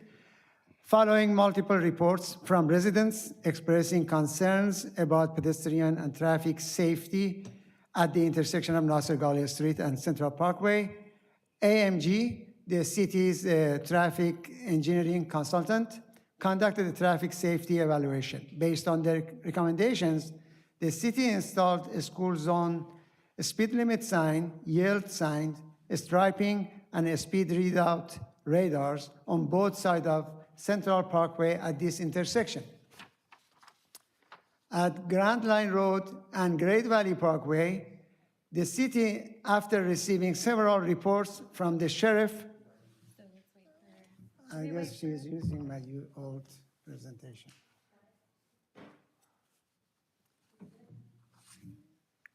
I guess, What happened, the slides weren't matching? Oh, I think so. It's what?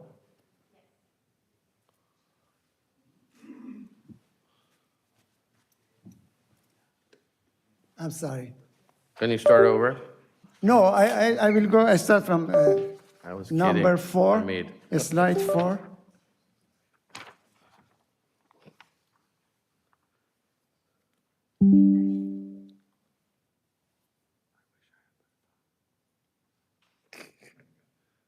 My apologies. All right. Rewind 2 minutes. I'm trying to have the meeting end at 9:02 because I bet on it that it will end at 9, Yeah, that's and there right. is a prize for it. Okay. Is it number 4? Can you please go to slide 4? Yes.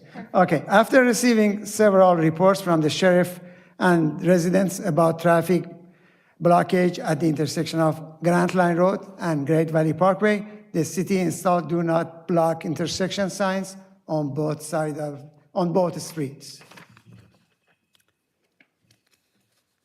Engineering and traffic survey. The city requested a speed survey for all arterial roads in Mountain House.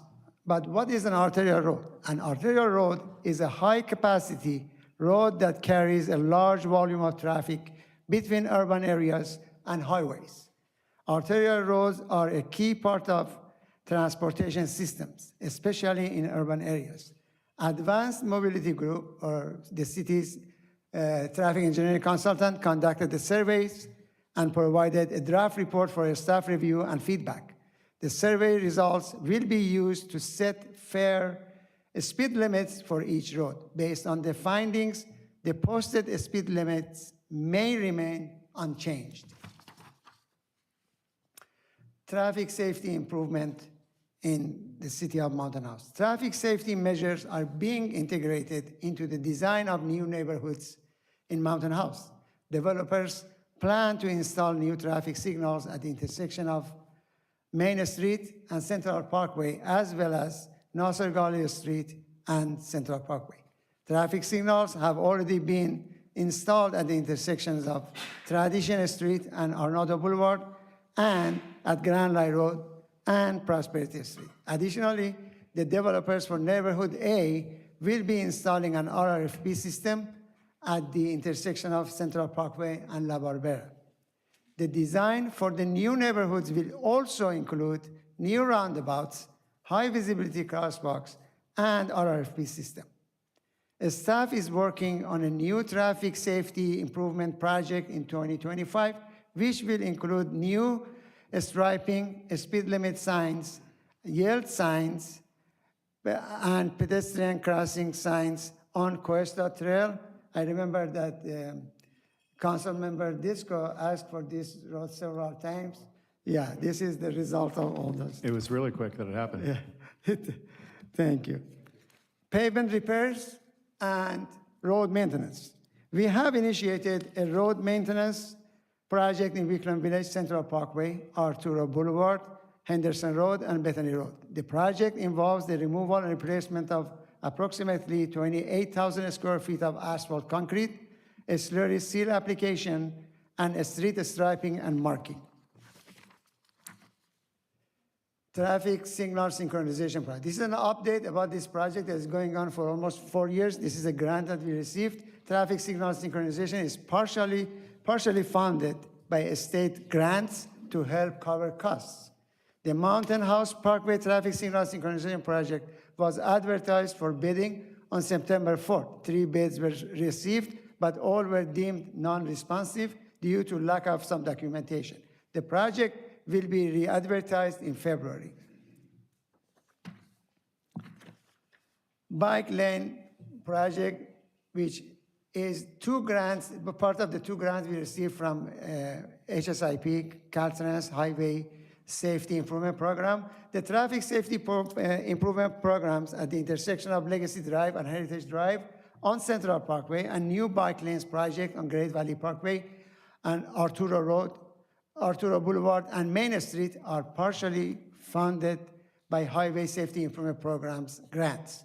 We are coordinating with the county to move forward with construction. As I explained in my previous presentation, because we applied for these grants when we were not a city, we have to go through the county to receive these grants. Traffic safety improvements on Central Parkway.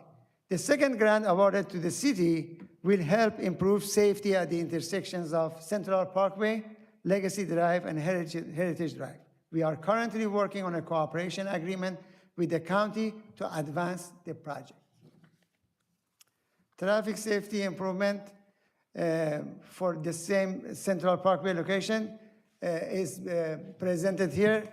This slide presents a schematic of the above traffic safety improvements, which include narrowing the travel lanes, installing an RRFP system in the median, and adding signs, striping, and delineators. As you know, we already have RRFPs on 4 corners, but we're going to add one in the median on each side.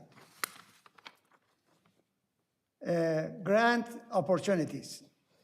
The city has submitted a grant application for the installation of 10 electric vehicle charging stations with solar carports. This project supports the adoption of electric vehicles, promotes sustainability, and aligns with the city's clean energy goals. The solar carport will provide renewable energy with battery storage for energy efficiency, while the grid connection ensures reliable backup power. Award results anticipated in spring 2025. Just to let you know, the preliminary, they had a meeting recently, they approved the grant, but they have to take it to the board to finalize the approval. The city local match is around 11.5%, probably will be around $178,000. Another grant opportunity. This is for Mountain House Regional Mobility Hub, requesting $3.5 million in federal funding through the program to support the final design phase of the project. The project will serve as the eastern terminus station of the initial operating phase of the Valley Link rail project and provide critical connectivity between new high-frequency passenger rail service and adjoining local and commuter bus services.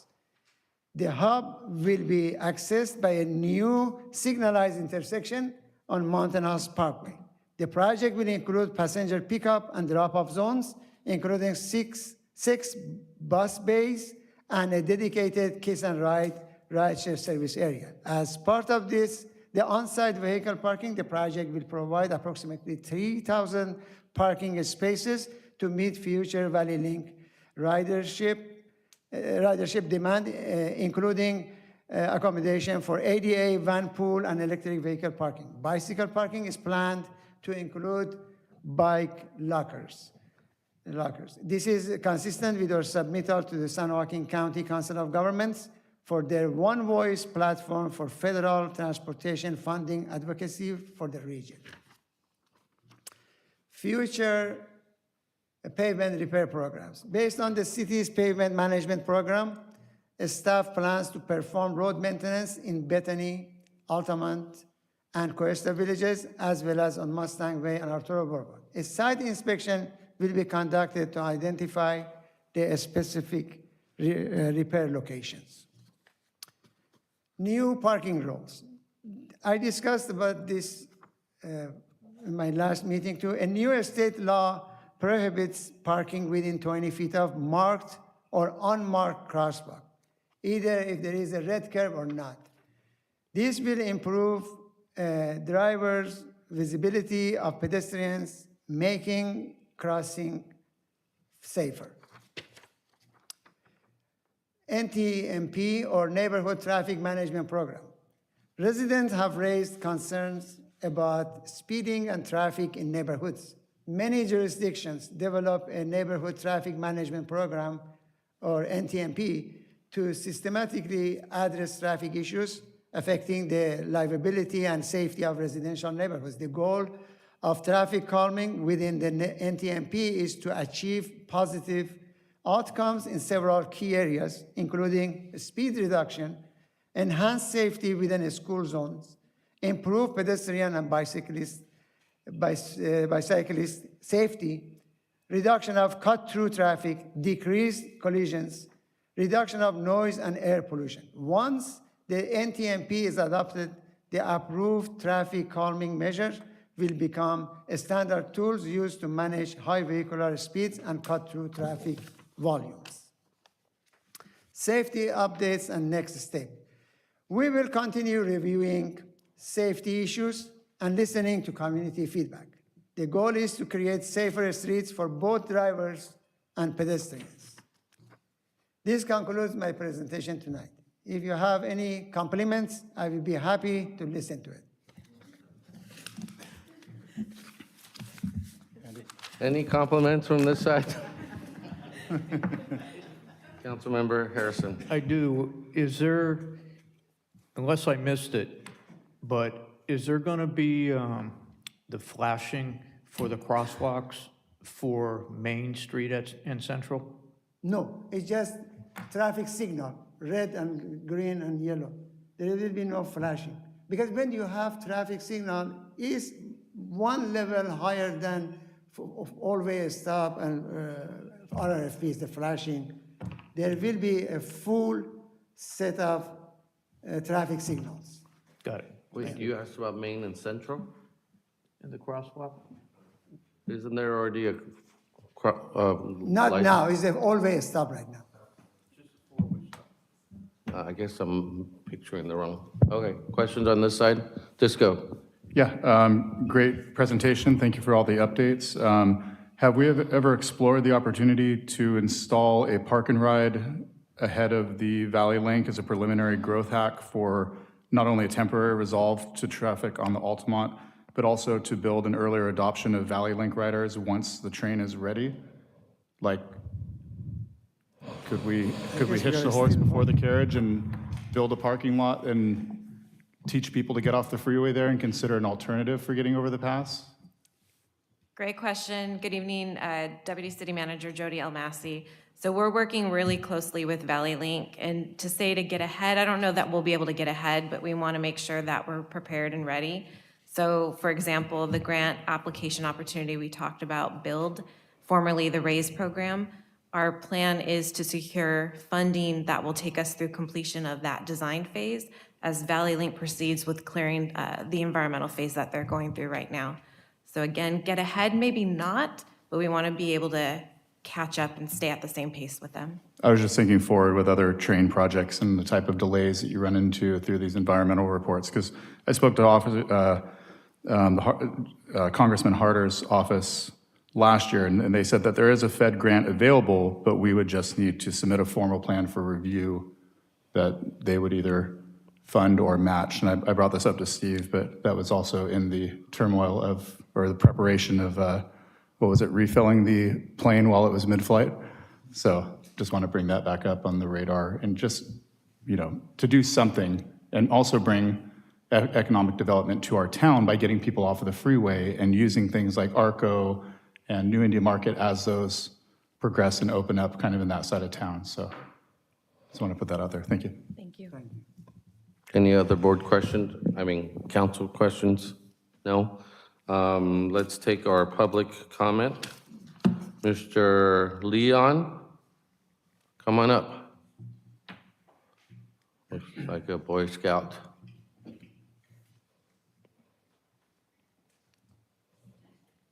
Hello.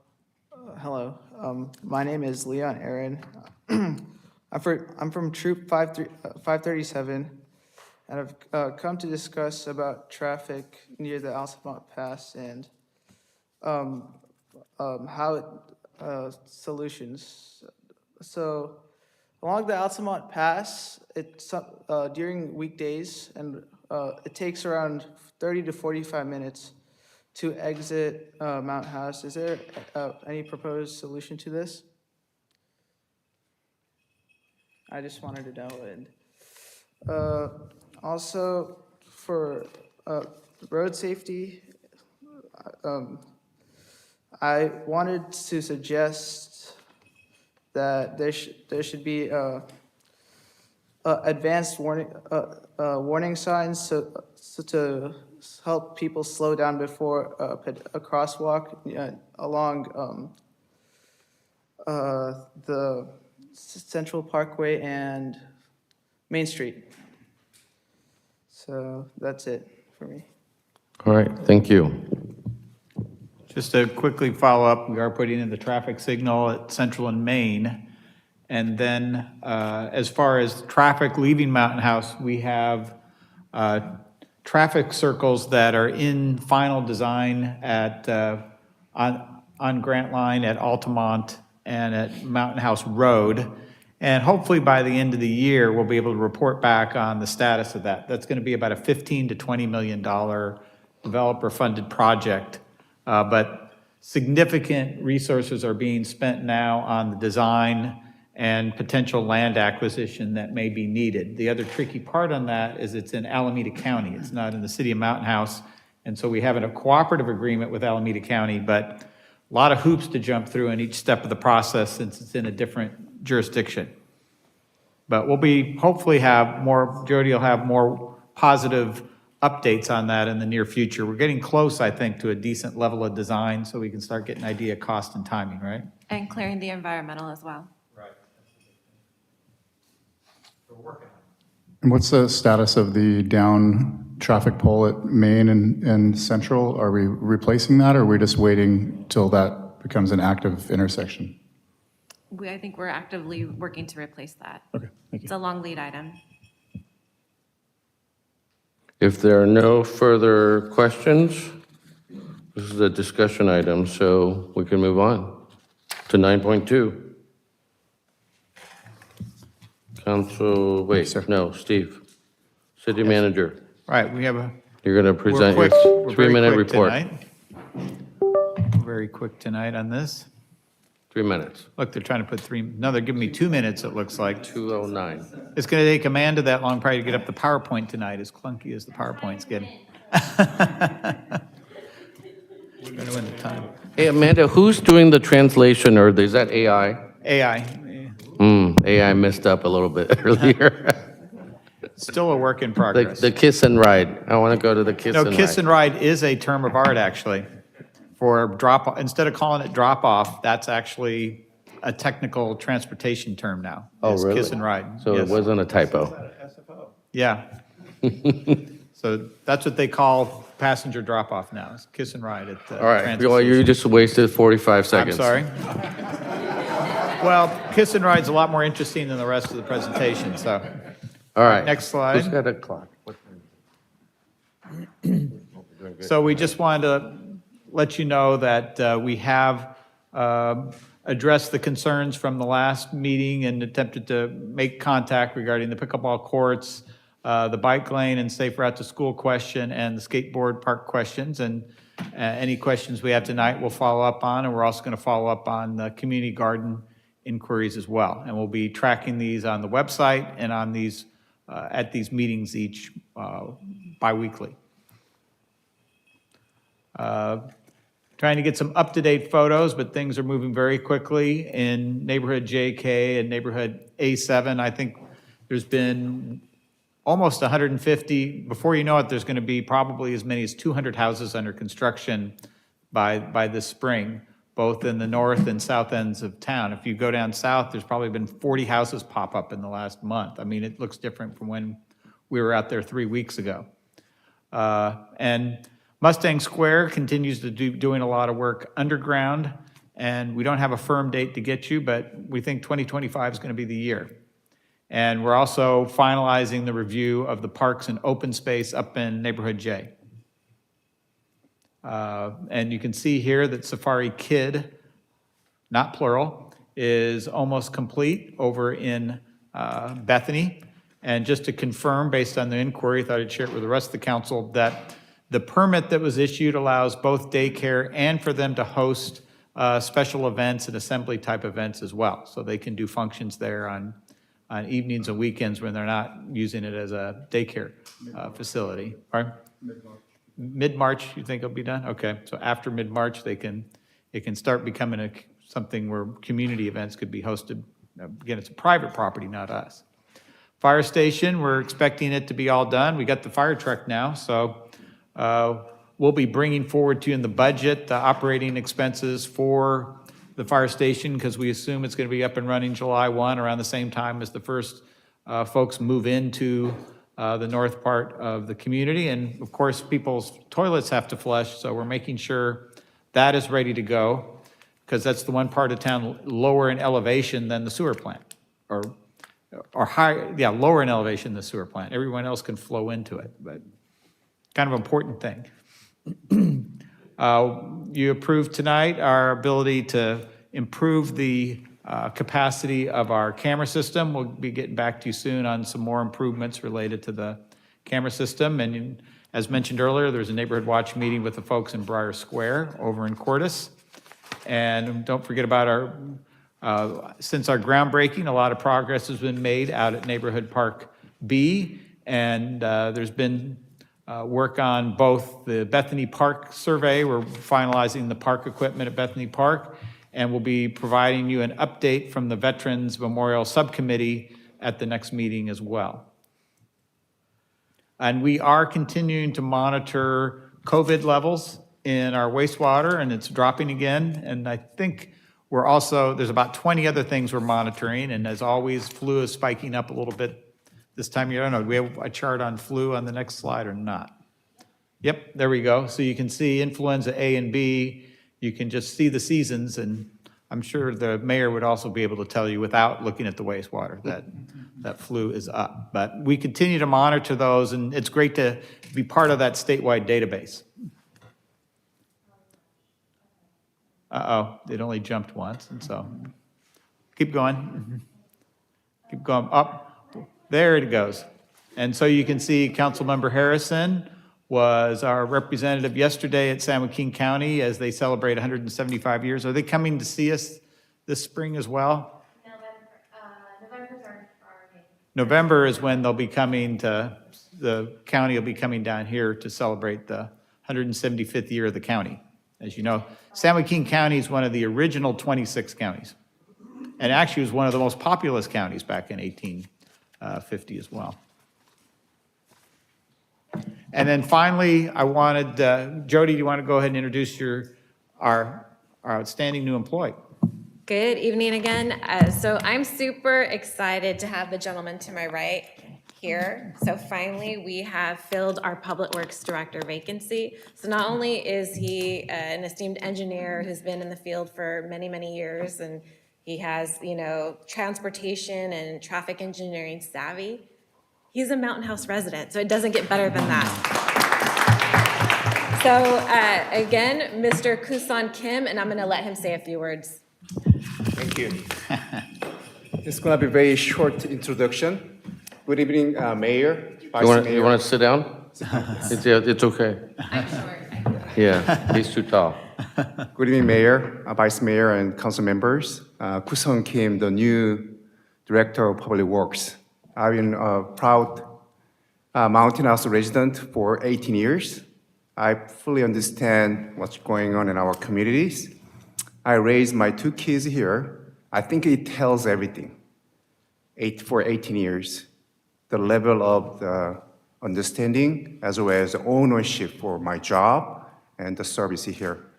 So I heard some kind of interesting stories tonight. Some residents already addressed some traffic concern or speeding issues. That's my specialty. So traffic engineering industry, there are many, many consultants. I will decide to develop the standard for traffic calming under the direction or leadership of the city manager office. So I would come back to the city council in the near future to address traffic calming programs for our communities. Because I was able to develop certain level of short-term, mid-term, long-term goals, but I set up the first goal as a safety for our communities. So I'm going to develop the program as a registered civil engineer. I'm looking forward to presenting that program in the near future.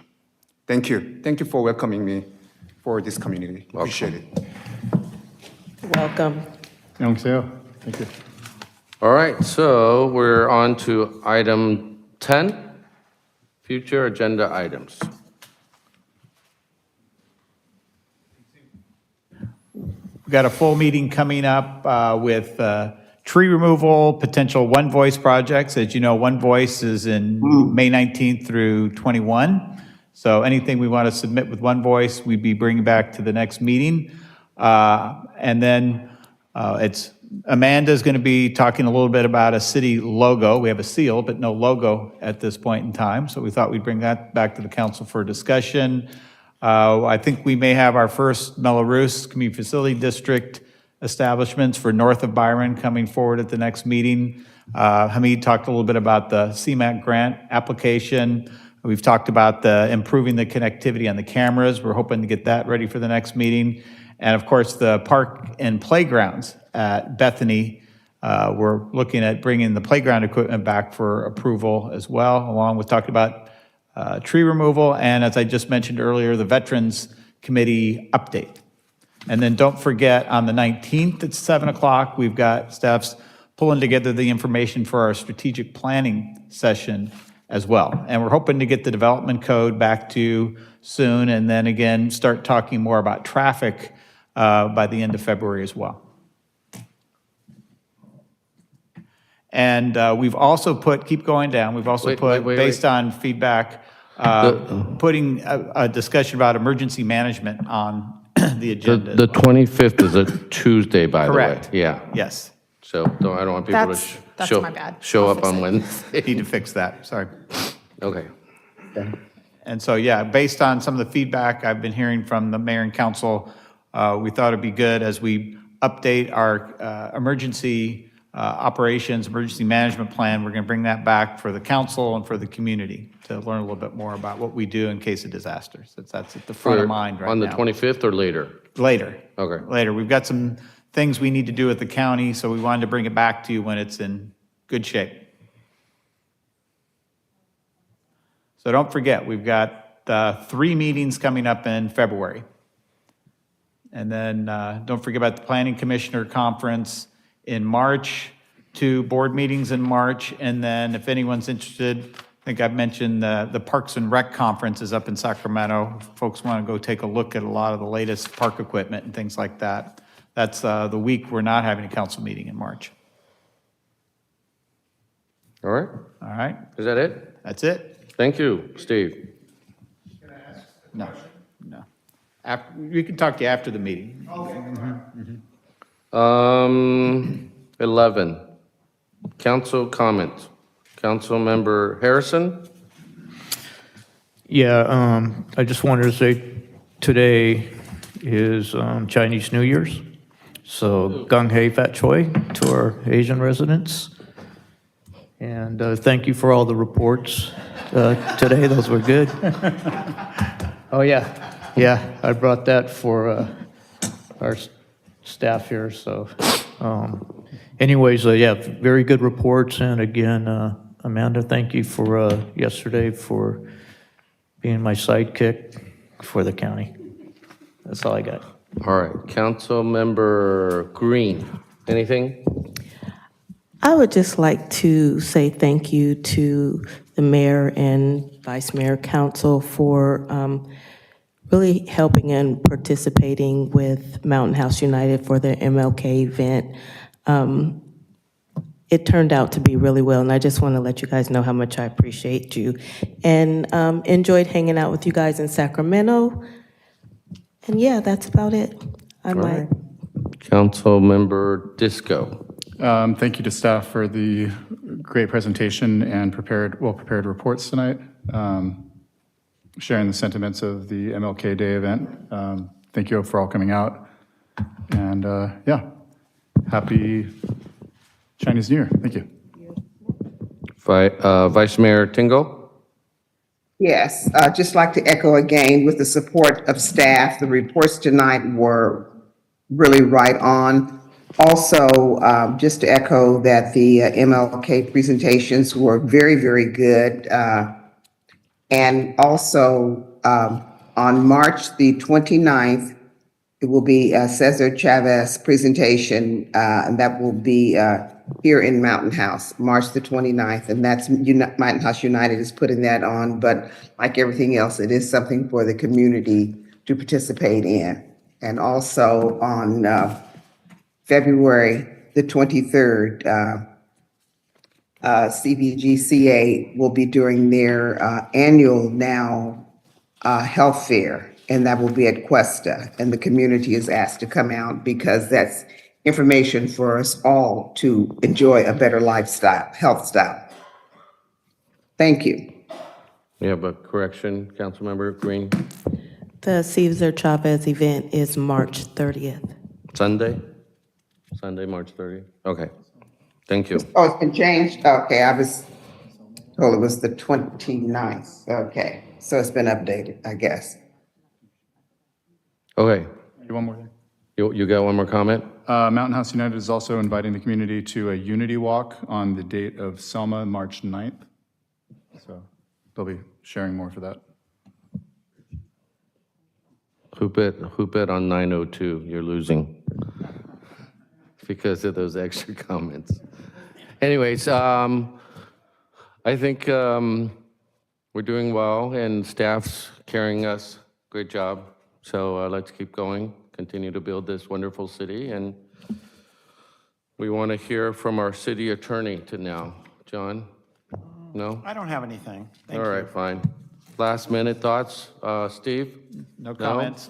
All right, so let's adjourn to February 12th, our next city council meeting at 7 o'clock. Motion to approve. Onward. Meeting adjourned. We don't need a motion for that. All right.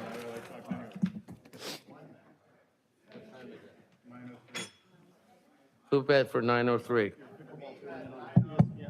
Huh? Oh.